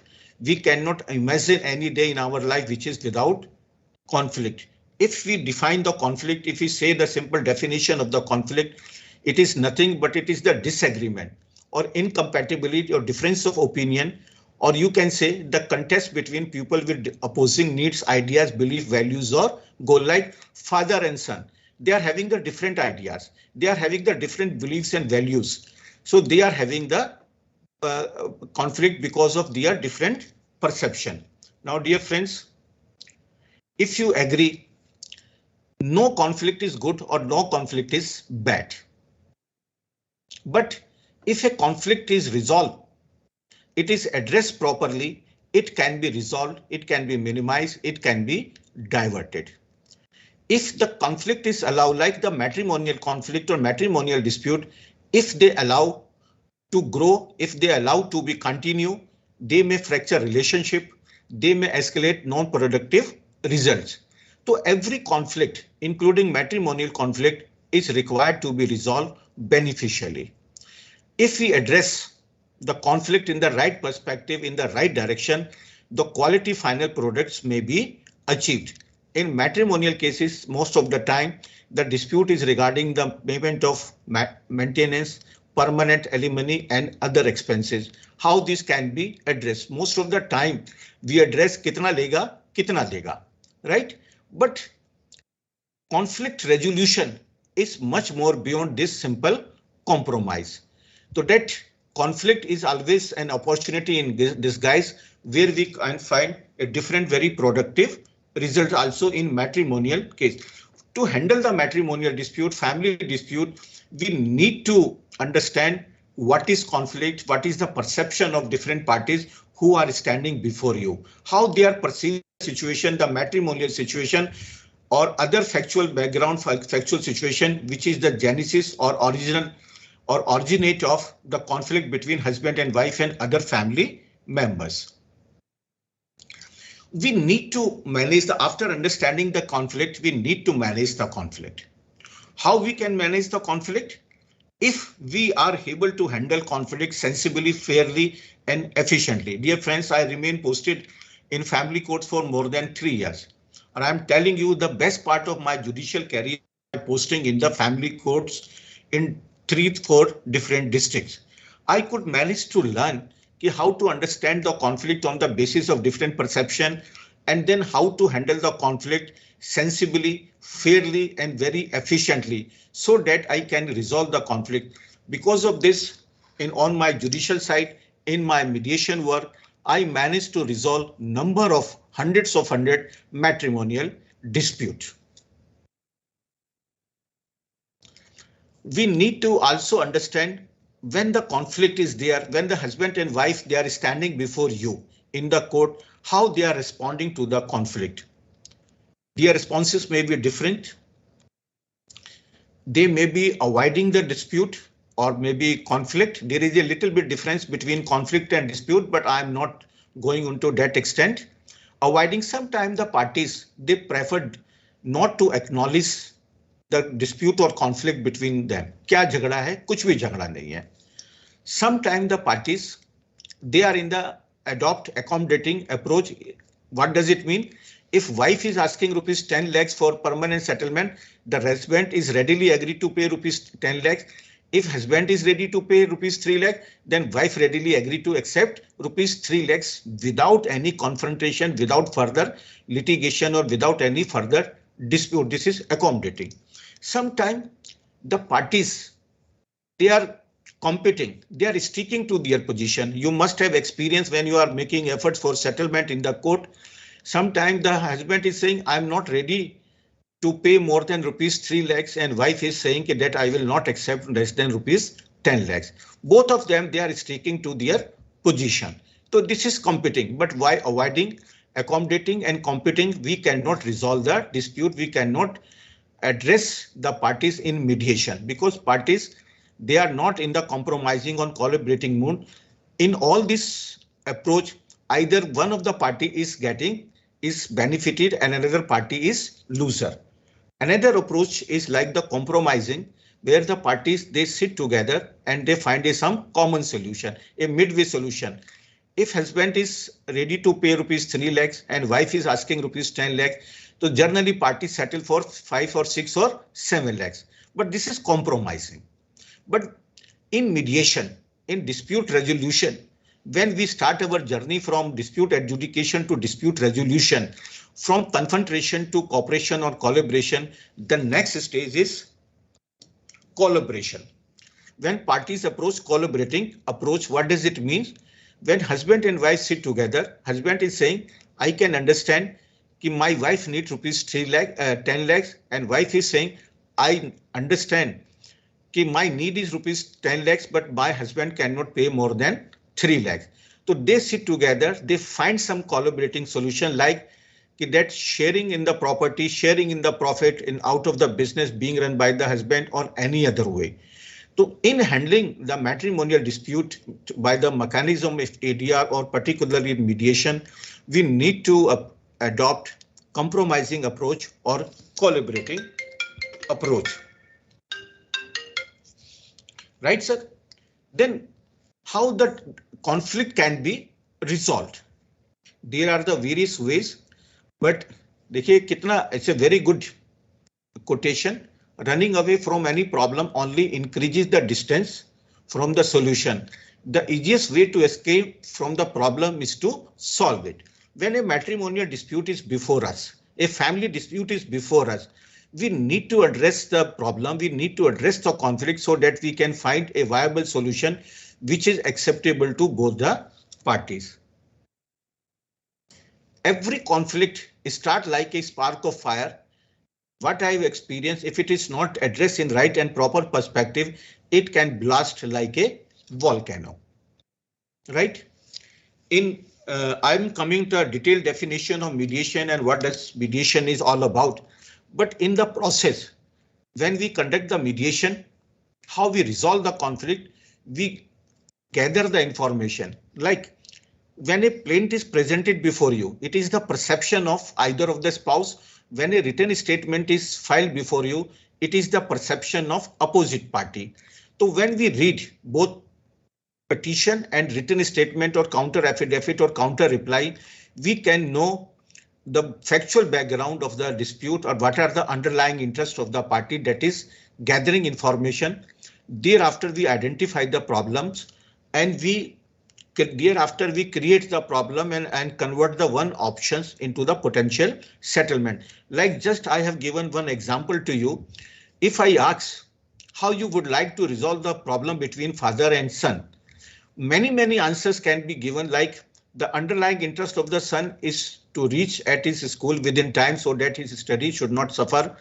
And the basic concern of the father is the safety of the child.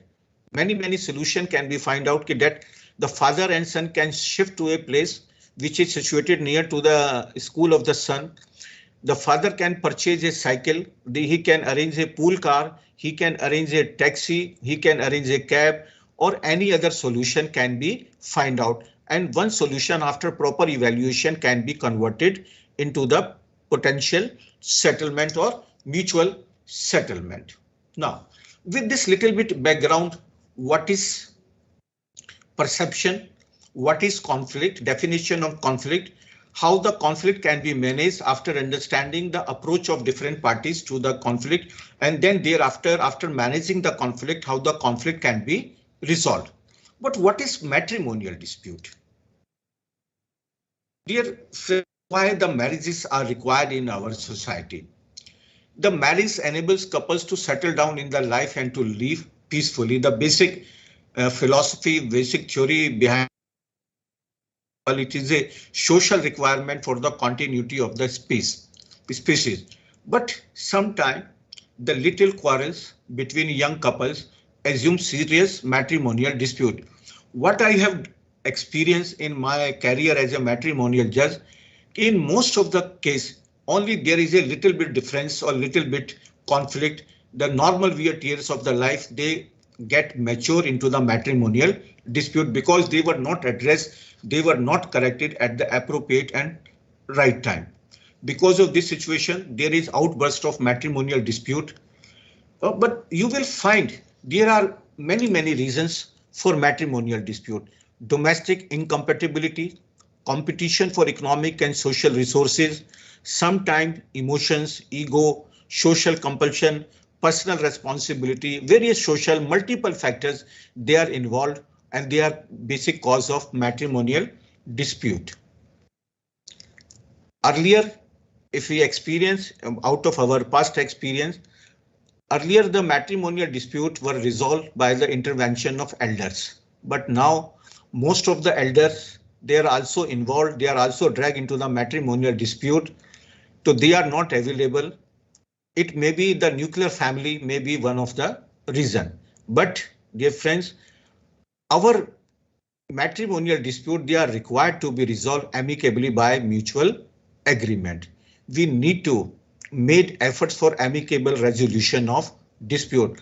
In every case, our endeavor should be, before passing the judgment, a contested judgment on the merits of the case, we need to make our positive and sincere effort for resolution of disputes.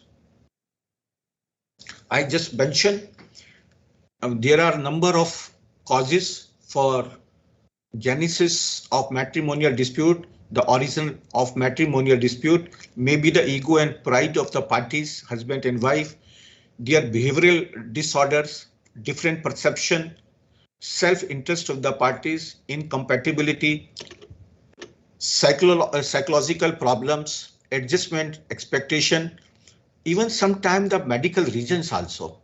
And I was reading one article and I don't know how far it is correct or not, but what was mentioned in that article, the 6% of the matrimonial dispute are because of the use of section 498 IPC. How the mediation is effective in matrimonial dispute? What is mediation? First, we all of you are the family court judges.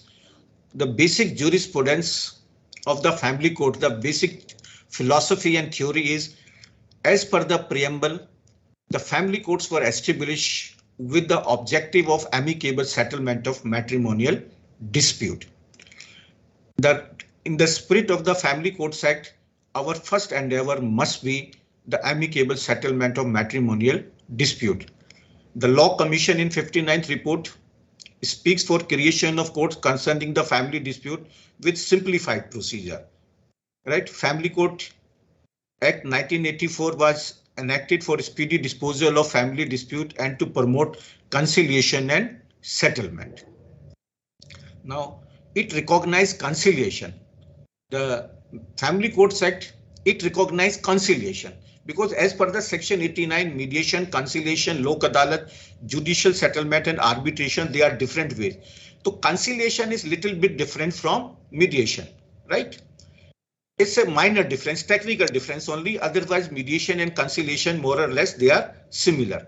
The Family Courts Act recognized conciliation for settlement of matrimonial dispute or by reconciliatory processes.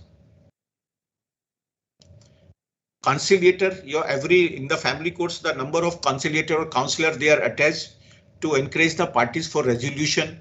We know the section deals with the duties of the family court to make efforts for settlement and it to adjourn the case if there is a possibility of settlement.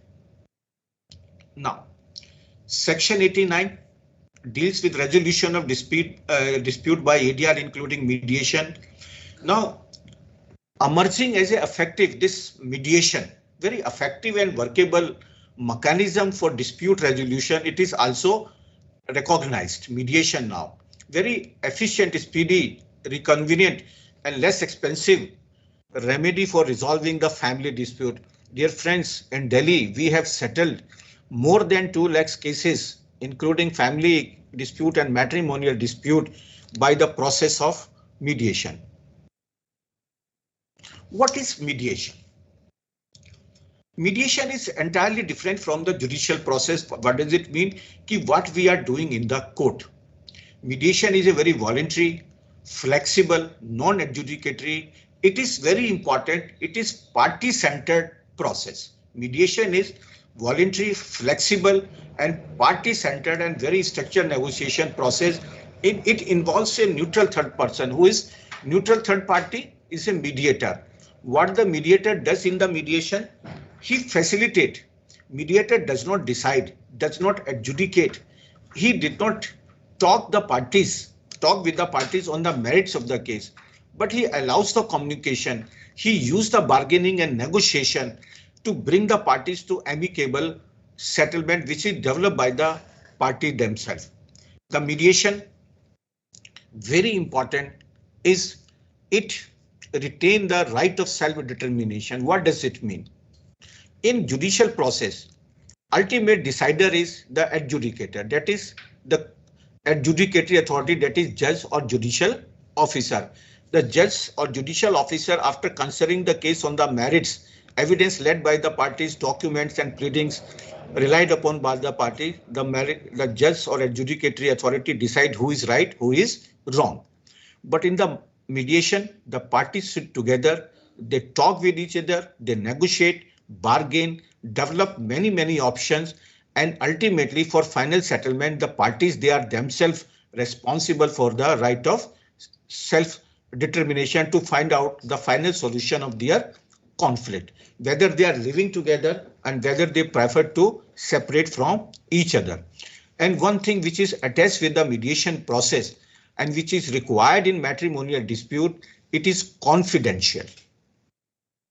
A mediator is not obliged what was deliberated or negotiated during the mediation before the court. A mediator cannot be called as a witness in the court proceedings.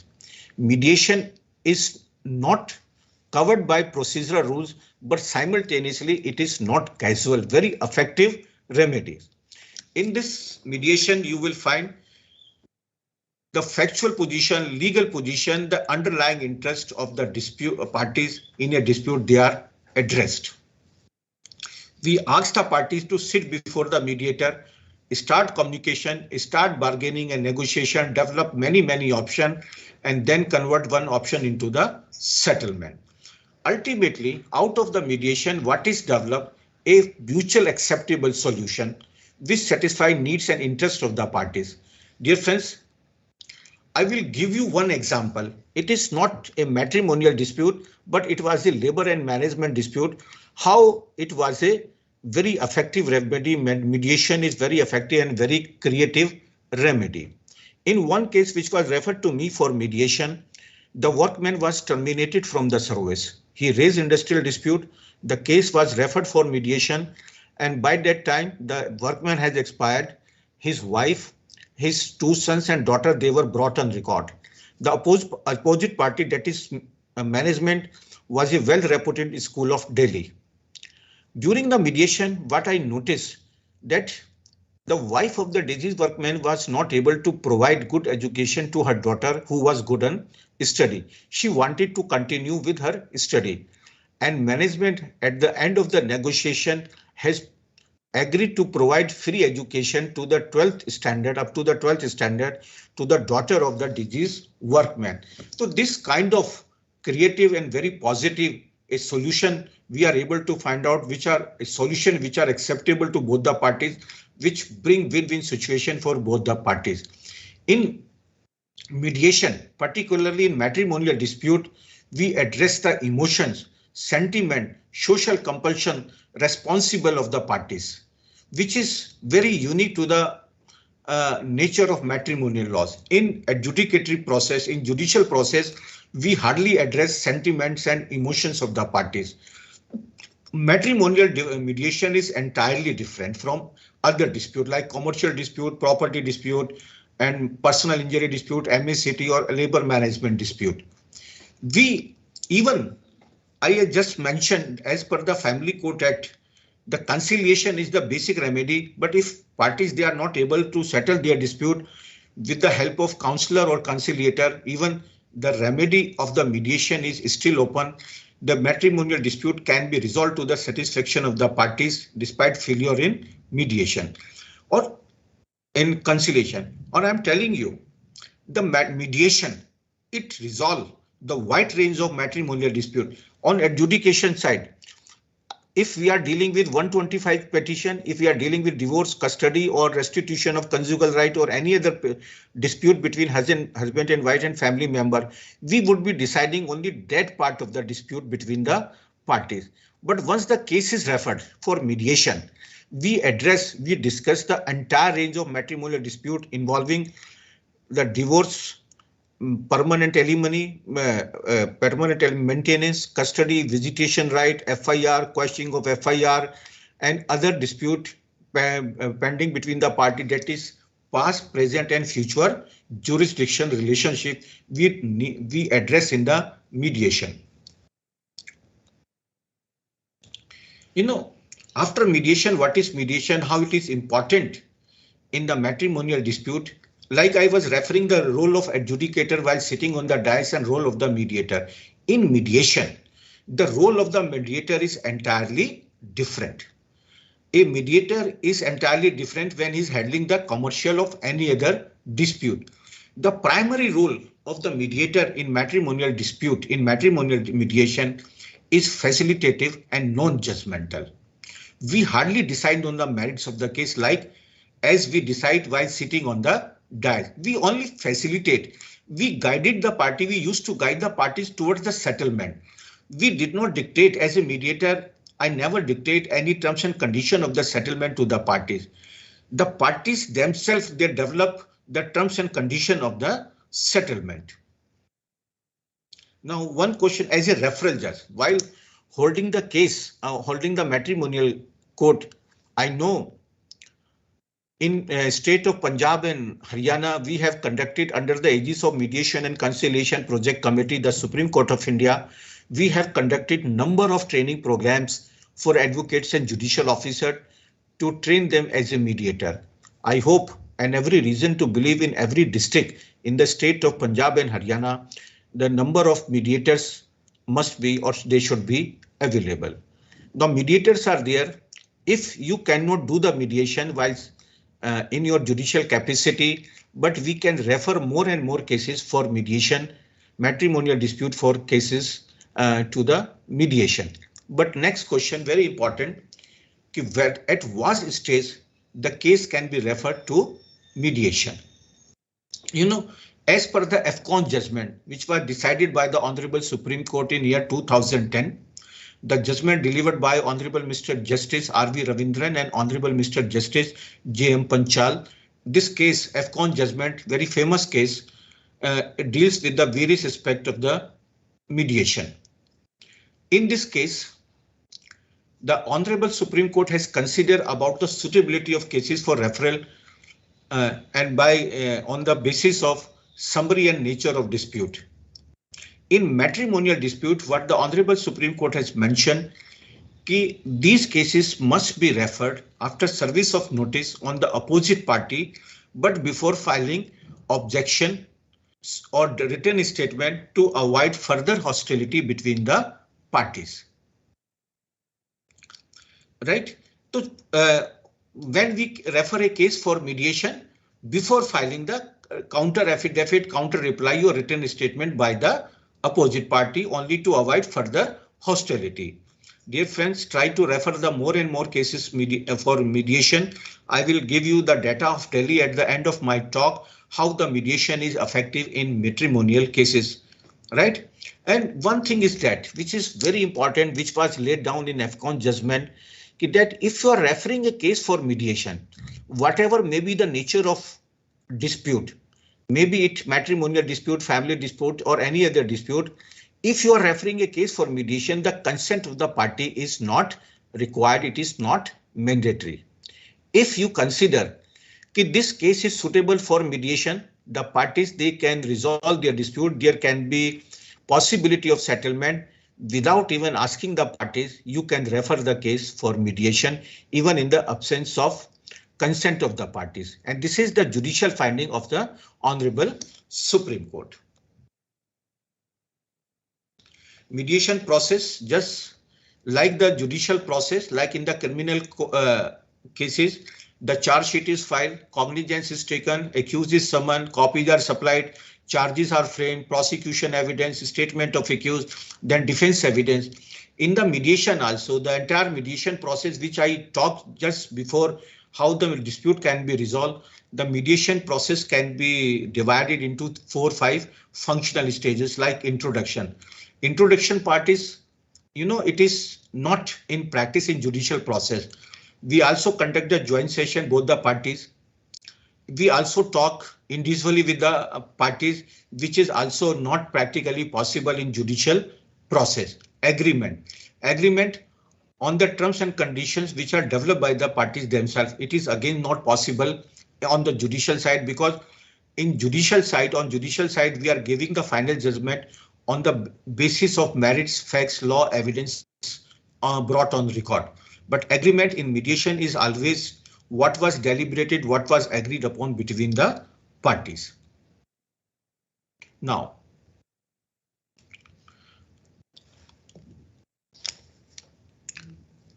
when after conclusion of the mediation, the very important part is the agreement drafting. Agreement is the only mode of communication between the referral court and the mediator, right? If the agreement is not properly drafted, it will not convey what was decided between the parties to a matrimonial dispute or any other dispute. To an agreement after conclusion of any matrimonial mediation proceedings, it must be very comprehensive, it must be clear, it must be concrete and concise. When we draft agreement in a matrimonial, particularly in the matrimonial dispute, we ensure the presence of the parties and as well as their counsel at the time of drafting of matrimonial dispute agreement. Initially, I used to mention the brief facts, not giving blame on each other party. For example, when the marriage was solemnized, when the parties they are living separately, how many children they are having, and their history of litigation, without mentioning what is alleged by the wife, what is alleged by the husband, or what is alleged by any other party. No allegation, no counter allegation in mediation agreement. Like in the judgment, we mention what is alleged by the plaintiff and what is the defense taken by the defendant or respondent or opposite party. But in mediation agreement, we hardly mention this fact. How the parties they prefer to take divorce. In most of the cases, it is always by divorce by mutual consent. When the parties they will be filing their first motion or second motion petition, all these facts are required to be clearly addressed in agreement drafting. Then we also mentioned how much the permanent alimony is required to be paid by the husband to the wife and children, and the quantum of maintenance also, and payment of schedule. We also address who would be entitled for the permanent custody of the children, whether visitation right can be given or not to be given. When the quashing of FIR, how and when and in modalities of return of the strident, and if number of other cases are pending, they're also required to be mentioned in the agreement, and when they are going to be withdrawn from the different courts, and ensure that at the time of drafting the agreement, we need to involve the lawyers also to avoid future confusion or any future controversy. Because the basic purpose of the mediation is that there should not be any future litigation. And then we also need to ensure whether parties have agreed or they have settled the dispute out of their free will without any force, fear, coercion, misrepresentation or any other external factor. The voluntariness of the settlement must be required to be assured or ascertained by the mediator or any other person who is conducting the matrimonial mediation. Right. Now, dear friends, what are the advantages of the matrimonial dispute, matrimonial mediation, the settlement of dispute by the process of mediation? It is having many advantages over the litigation. First, it is accessible to the parties. I said when I was talking about the definition of mediation, it is a voluntary process. It is party-centered negotiation. Party-centered negotiation. It is accessible to both the parties. And most important, it is voluntary. You know, judicial order, judicial judgment is always decided by the adjudicator. Whether it is liked by the parties or not liked by the parties, whether it is accepted by the parties or not accepted by the parties, it hardly matters. Ultimately, on the merits of the case, a dispute on adjudication is always decided by the arbiter or adjudicator. But in mediation, when we are particularly addressing the family dispute, we assure the voluntariness of the agreement. Why? Basic philosophy: if the conflict or dispute belongs to the parties, they must be responsible. They must be given a right and opportunity to resolve the or to address the conflict in the manner they would like to address or they would like to resolve. Mediation process is facilitative. Facilitative मतलब कि मैं रास्ता दिखा रहा हूँ, रास्ते तक लेके जा रहा हूँ, पर मैं उनको मंजिल नहीं बता रहा कि what is your ultimately goal. I am just telling them the process, how the dispute can be resolved. I am just initiating the communication. I am just restoring the bargaining and negotiation. I am managing the impasse, also any deadlock between the parties. I am removing the obstacle in the settlement, but ultimately the settlement is to be brought up by the parties themselves because right of self-determination. The matrimonial proceedings are confidential in nature, just I have mentioned. It was also decided by the Honourable Supreme Court in, and I forget the name of the case, but it was a case which was originated from the one of the mediation center in your state. The Honourable Supreme Court, I remember the name of Honourable Judge, Honourable Mr. Justice decide that the mediation proceedings are confidential in nature. They cannot be disclosed at any form. Confidentiality is required to be maintained by the mediator as well as by the parties themselves. And that case was decided by Honourable Mr. Justice Markandeya Katcho. And role of the parties in mediation, particularly in the matrimonial dispute, is very positive in decision making. You know, I used to tell that mediation is a very democratic way of dispensation of justice. For the first time, the parties, they are given a right to participate in the decision making process, even the arbitration, even in the lok adalat, even in the conciliation. This right is not well recognized as it is recognized in the mediation. Ultimately, the parties are responsible for settlement. It is very private, informal, communicative. We address the long-term underlying interest, also very creative. And it's most important, any settlement, no appeal is provided, no revision is provided, it attains the finality. Once the settlement is accepted by the court, once the settlement is placed before you, first accept the settlement. After your acceptance, it is binding on the parties. There are a number of judicial decisions. I'm just referring. The Honourable Supreme Court already recognized in number of cases mediation as an effective method of resolution. It desired the parties to explore the possibility of mediation. It also mandated the family courts to make effort for mediation despite failure in conciliation. And I'm telling you, dear friends, after the Honourable Supreme Court judgment in Afcon case, every court is obliged to find out whether the case is suitable for ADR mechanism, including mediation or not, before framing of the issues. The family courts, they need to refer the dispute with the consent of the parties, although I just mentioned consent is not mandatory, but if you are referring the cases for mediation with the consent of the parties, it will give a very positive atmosphere for a mediator to address the dispute. Even the cases under Section 498A IPC can be referred to mediation if there is element of settlement. The Honourable Supreme Court is only talking about the possibility of the settlement. Whether case is actually settled or not, it hardly matters. But there should be the element or possibility of the settlement.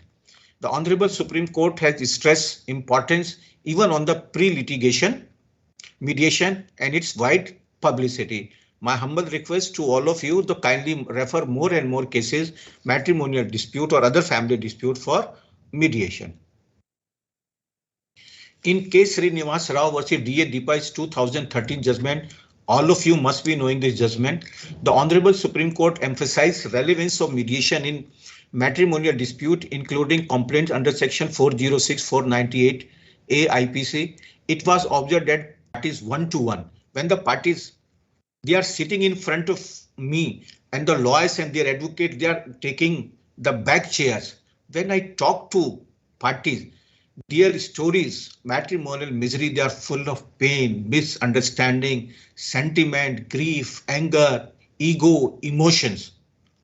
And when we are addressing them to their satisfaction, I will give you one example. I was conducting one training program at the Jabalpur High Court for advocates and judicial officers. During that training program, one case was assigned to the participant and it was a matrimonial dispute. The two participants, one advocate and one judicial officer, they made effort for settlement between a pair which was living separately for last 5 years. Then with around 2 hours efforts, the husband and wife, they agreed to live together. When it was brought to the notice of families, they tried to touch the feet of the mediator. Then immediately I said out of my own emotion, ki today the life is not smiling on you, but life is saluting to both the parties because of their efforts, they could bring 2 families together which were separated for the last more than 5 years. Mediation, it saves legal cost, and I'm telling you, mediation is not a tool to delay adjudication. When you feel that this parties, they are using the mediation or any other ADR mechanism to delay the proceedings, judicial proceeding, they are not really and actually interested in the settlement, you can continue with the adjudication because mediation cannot be taken as a tool to delay the adjudication. I will give you what we have done in the mediation in our Delhi Mediation Center regarding mediation dispute, just giving you some empirical data. We are having 656 mediation center in Delhi at T. Sajari Court, Rohini Courts, Dwarka Courts, Patiala House Court, Karkaduma Courts and Saket Court. That we are having 6 district mediation center, and the Honourable Delhi High Court has given approval to establish mediation center at newly raised Rouse Avenue district courts. In around till 11th of January, since 2005, more than 73,000 cases have been referred for mediation, out of which we have settled 30,000 cases. These are the cases which were referred for mediation, around 30,000 cases. But more important is that around 22,000 cases which were not referred for mediation, which were also pending in the different court or at the threshold of their being filed in the court, they were also settled. So in this process, we have settled more than 50,000 matrimonial dispute, which includes maintenance cases under Section 125, petition for divorce, cases under Section 498A, 406 IPC, resolution of conjugal rights, domestic violence cases, and custody and guardianship cases. So mediation is a wonderful remedy. It's a new tool for bringing effective resolution or settlement between the parties, husband and wife, without undergoing the miseries and pain of litigation. After AFCON judgment and after the various judgment delivered by the Honourable Supreme Court, now duty is cast upon every court to make very positive effort for resolution of the dispute.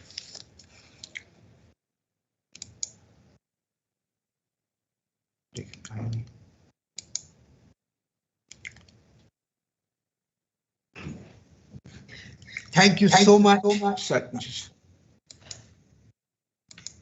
So, sir, this is my brief talk, the use and role of ADR, particularly mediation in matrimonial dispute. Sir, I started with perception. I take the parties to conflict, how the conflict can be managed, how the conflict can be resolved. Then what is mediation, use of mediation in particularly in matrimonial dispute. What are the factors responsible for matrimonial dispute, the judgments and the guidelines given by the Honourable Superior Courts in the field of matrimonial disputes. Sir, thank you, sir. Thank you so much, Dr. Jain. You have given us a perspective which can ultimately, the mediation can play a role in settling the family court matters as such. What large number of matters have been settled? It is a good recipe, particularly in this domain for that matter. Justice Vikas Behel has been waiting, and we are waiting and looking forward to his concluding remarks. May I request Justice Behel to kindly make your concluding remarks. Thank you, Balram sir. Thank you so much for making me a part of this wonderful workshop, which was really enriching. I think we all know that Mr. Gupta is one of the most revered educationists. And as far as I am concerned, I am very lucky. I am a part of the family, and we have always learned from whatever Mr. Gupta has done.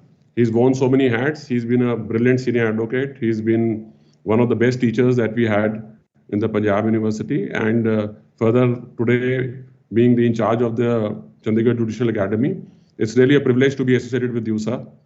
And I must say that, Mr. Jain, possibly, yes, mediation is something which is generally known to all of us, but your study and your knowledge about the whole and also the practical experience that you've gone through was really enriching. And it was really a pleasure hearing you. Just to add and to conclude, what I would say that every single person who's a participant in the whole judicial process, I think can ultimately have a very, very strong mind to finally resolve the matter. What we need to understand is as to whether as a judge maybe or as a brilliant lawyer, whether we want to just get a matter decided or we want to get the dispute resolved. So if one matter comes up and we're able to finish the matter, maybe the lawyer will get his fee, the judge will get his point that he has decided a matter and have the satisfaction of having one matter decided. But when we're able to resolve the matter, resolve a dispute, I would, my understanding of it would be that these 6-7 peripheral matters, which would have arisen in case the dispute would have continued, apart from the person challenging the order passed by the judge, whether it's at the district level or at the trial court level or at the high court level, before the other further court, the appellate court. Apart from that aspect, the other peripheral to exemplify, now in family disputes, as we understand, primarily it is the matrimonial dispute which is of grave concern. In family disputes, the moment there is a dispute between husband and wife, what we have seen now, what our experience is that apart from the FIR under 498A, there is a custody dispute, there is a complaint which is filed under the Domestic Violence Act, there is a dispute with respect to, there is a divorce petition normally filed, and then the maintenance proceedings. So resolving that one dispute between husband and wife would ultimately help us in resolving 6-7 cases and all the appellate proceedings or revisional proceedings arising from that proceedings. So I must say the importance of mediation is clear from that fact alone. Even regarding the other disputes between brothers, today what we have seen is whenever there is a dispute between brothers, there would be a suit for declaration in case there's a will, wanting a particular part of the property or wanting the whole of the property, and also would lead to some kind of an FR under 420, 467. And the dispute would continue for all life because these disputes do not end in a hurry. And there are appellate jurisdictions, there are then revisional jurisdictions, so all these continue. Now, so therefore, I would say, I would request that every person who is a part of the judicial process of adjudication must have it in the back of his mind that wherever they can resolve a dispute, wherever they get the opportunity, at whatever forum, at whatever stage, they must put their foot forward and they must help the parties in doing the same. I can, from whatever experience I have had, both as a lawyer and as a judge, I can share that with you. At least 3 outstanding examples that I have, which really helped the whole matter being resolved. I can share with all my brother colleagues and my seniors. I think the first and the most satisfying was one partition matter. It was between 2 brothers, and the partition matter had started around 20-25 years back. Before the amendments were made in the Partition Act, we all know that getting a partition in our country was not that easy. It would start from the first level of assistant collector. It would go up to the commissioner, and then it would come up to the financial commissioner, then come to the High Court, single bench, and then a division bench, etc. So, and in between, my experience was that at least there would be at least 7 or 8 remands. The commissioner would rather remand it on some kind of an objection taken, on a point taken. Now, this is one matter in which one brother fights against another brother, having a 100-acre land, saying that 50 acres belongs to me, please give me my 50 acres. They start contesting before the AC first grade. There is a particular partition which is done. An appeal is filed on a legal point. On a legal point, the matter is argued. And ultimately, after several remands and several proceedings take place, the matter comes before the High Court after 25 years of fighting.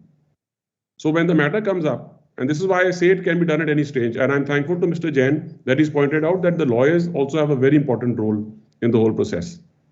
So once it comes up, it came to our office. One understood the legal issue involved, and the legal issue was a very, very debatable issue in favor of the petitioner. And only on the basis of the legal issue, one could have moved forward and one could have been very confident of a very positive result. But what came in our mind was that we must ask the client as to what is the real issue, what is the real problem. He is getting a particular piece of land. So we must know from him as to what is the real difficulty that is having in having that land. And sir, and Mr. Jain, believe you me, that we rang him up. We had to talk to the trial court lawyer. So they all suggested that Mr. Bail, let's leave it. You got a good point, might as well argue. So I insisted. We got the man to our office. And he was an old, he had by that time become a little old. So I made a chart and showing him that this is the land that he's got. And I asked him sir, what is the problem with the land that you have got? You know what his answer was? His answer was that this is the land that I want. This is the land that I want. And I said, this is the land. No, he said, this is the land that I want. So I said, this is the land which has been given to you. For 25 years, he did not even know that what was he fighting for. Whatever land he wanted and he was in possession of, that was the land which was being given to him. And then immediately I told him and he started weeping. And he said, sir, it had happened that my brother used to tell me that, why are you fighting? At least tell me why, because there was no common platform. Possibly there was no common platform. Every lawyer felt that there was a legal argument to raise. They raised the legal argument and got a stay, and then ultimately the matter would have been decided one way or the other. So when I asked him, I told him, call up your brother now. He called up his brother, and he also came over, and they both wept for 1 hour. And the other brother said, I didn't even know what you're fighting for. I thought this is what you want, and I'm giving it to you. So, and there are other peripheral matters which all ended. So this is, as Mr. Jain has very rightly said, at every single point, we all should think that we are a part of the whole system, and we must encourage, because yes, lawyers will earn, judges will get their points in different matters, and ultimate whenever There's another example I must say, sir, that I was sitting in one court and there was a very, very brilliant honorable judge who's now in the Supreme Court. He was dealing with a matter. It was again between two brothers, and it was again, a substantial chunk of land was there. So the lawyer from the side of the appellant had very, very forceful arguments to give, including in the argument that how could have property been divided, which was agricultural property, before the civil court. So he had a very good legal argument to give. The honorable judge asked him only two things. He said, you both are brothers, land is owned by both of you. Both answered in the positive. The caveator counsel also answered in the positive. The appellant counsel also answered in the positive. So you both have to be given half the land. They both answered in the affirmative. He said the only thing that you can do now is either you make 2 blocks and the other person will choose it, or he will make 2 blocks and the other person will choose it. And then with the intervention, ultimately nobody had any answer, because yes, on title they were entitled, on everything. They went out and they came back. And I remember in that, then the counsel also, some intervention by the honorable judge.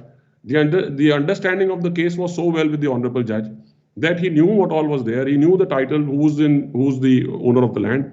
As Mr. Jain said, that if you know your dispute well, you will be able to suggest, you will be able to say something which can ultimately resolve the whole thing. And I must thank Mr. Gupta.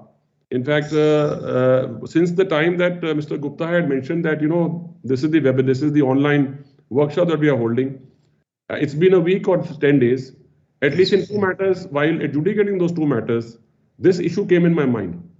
I was wanting to decide and adjudicate only. But this issue now as a judge, because on this side, it came in my mind. And the moment I put it to the counsels, in a flash, they were ready. And otherwise, the dispute was so substantial that it would have gone up to the Supreme Court. So they were ready in a flash. What I felt was that there is a lot to say from one side and there's a lot to say from the other side, but there is no forum. There is no forum. The moment your vent is out, the moment the vent of both the parties is out, and ultimately they feel that, the other side also, because the other side is also hearing, the other side has heard this is what my side of the game is, and the other side has also known that this is my side of the game. There has to be somebody who is wanting not just to decide cases, but solve the dispute. So the moment I suggested, and the moment in that, and this came in my mind, I am thankful to Mr. Gupta. I had gone with the idea of adjudicating. I had gone with the idea of finishing the matter because there was some urgency in those matters. And it came in my mind that this can surely be resolved. And I was surprised that the best of lawyers were appearing, taking a very hefty fee. The moment the suggestion came, the answer was in the positive. So now I know that those 2 disputes are heavy disputes. I'm hopeful that will be resolved. And hopefully I'm not taking too much, because there are 2-3 more things which are really, I feel some of the honorable judges have, conducted themselves in a manner that we want to imitate and we want to follow. And as Mr. Jain said, there was an honorable judge who's now also senior judge of this court. And at the stage of anticipatory bail, the question is at what stage we would want to really finish off the dispute. At the stage of anticipatory bail in a 498A, the honorable judge would ask both the parties as to what is their financial position, what is their claim, what are they wanting, what is the whole property that they have, how many children, spend 20-25 minutes on an anticipatory bail, give his understanding suggestion. As Mr. Jain said, you can't enforce it, and then take suggestions and then pass some kind of an interim order granting stay arrest, explaining it to both of them that it's the best that this is resolved like this, and then referring them to a particular mediator at that local place. Assuming somebody's come from Karnal, maybe refer it to Karnal, an outstanding lawyer in Karnal, or both the lawyers would be made to sit, trial court lawyers would be made to sit. What was learned was 2 things. 1, matter resolved at the first stage. Secondly, the honorable judge was not wanting to just finish cases. He could have easily finished off an anticipatory bail in 2 minutes, earned the fact that he's got so much of disposal. Instead of that, he would put it for 6 months or 3 months, but then resolve the dispute. So my concluding remarks or my request to everybody who's a part of the system is, yes, we have statutory forums. We have CPC, Section 89 is there, Order 32A is there. We deal with all the suits with respect to families. And now that Family Act is there, we have Section 9. We have the Hindu Marriage Act in Section 23. It has been made almost incumbent, mandatory on the courts to proceed in a manner that they should first try to resolve the matter and then adjudicate it. So therefore, now there's a mandate in the Act itself. There is a requirement and there's a Supreme Court judgment. And interestingly, one more thing, while just preparing 5-7 minutes for this, what I had to say, Mr. Gupta, I can just share it. We always keep learning as we keep studying. So I got to know that in partition, as I've given you the example, sir, and Mr. Jain, there is an amendment in section 115. There is an amendment which has come in 2020, which says it is mandatory for the assistant collector to first get the matter resolved. So we have it in the Family Act, we have it in the Hindu Marriage Act, we have it in the CPC. Now we have it in the Partition Act also, the Punjab Land Avenue Act, section 115. So it's really wonderful. So the object of the act, the intent of the judgments of the Supreme Court, and this is where, and we should be feeling more satisfied the moment we are able to finish off one dispute than one case. And I am so thankful to the Chandigarh Judicial Academy, to Mr. Gupta, and to Mr. Jain, and to everybody who's participating, that you made me a part and you made me enriched today by all the wise words spoken. So one is really looking forward, to the next workshop now. Thank you so much, sir. Thank you so much, Mr. Jain. Thank you. Thank you so much, Justice Pahal. I feel so good you have shared your experiences and strengthened this mediation process as such in that particular background. Also urged the judges at all levels to make an effort for mediation as such. Mediation doesn't result in winning or losing. It results in settlement as such, which is the ultimate in the entire process. I thank you so much for being a part of this particular workshop and look forward to your participation in future also. Dr. Jain, we are indebted to you and we look forward from you rich contribution and continue with the mediation process at the level at which you are going to be soon holding the court. Thank you so much. Thank you. Grateful. Thank you, sir. Thank you. Sir, thank you, sir. Thank you, sir.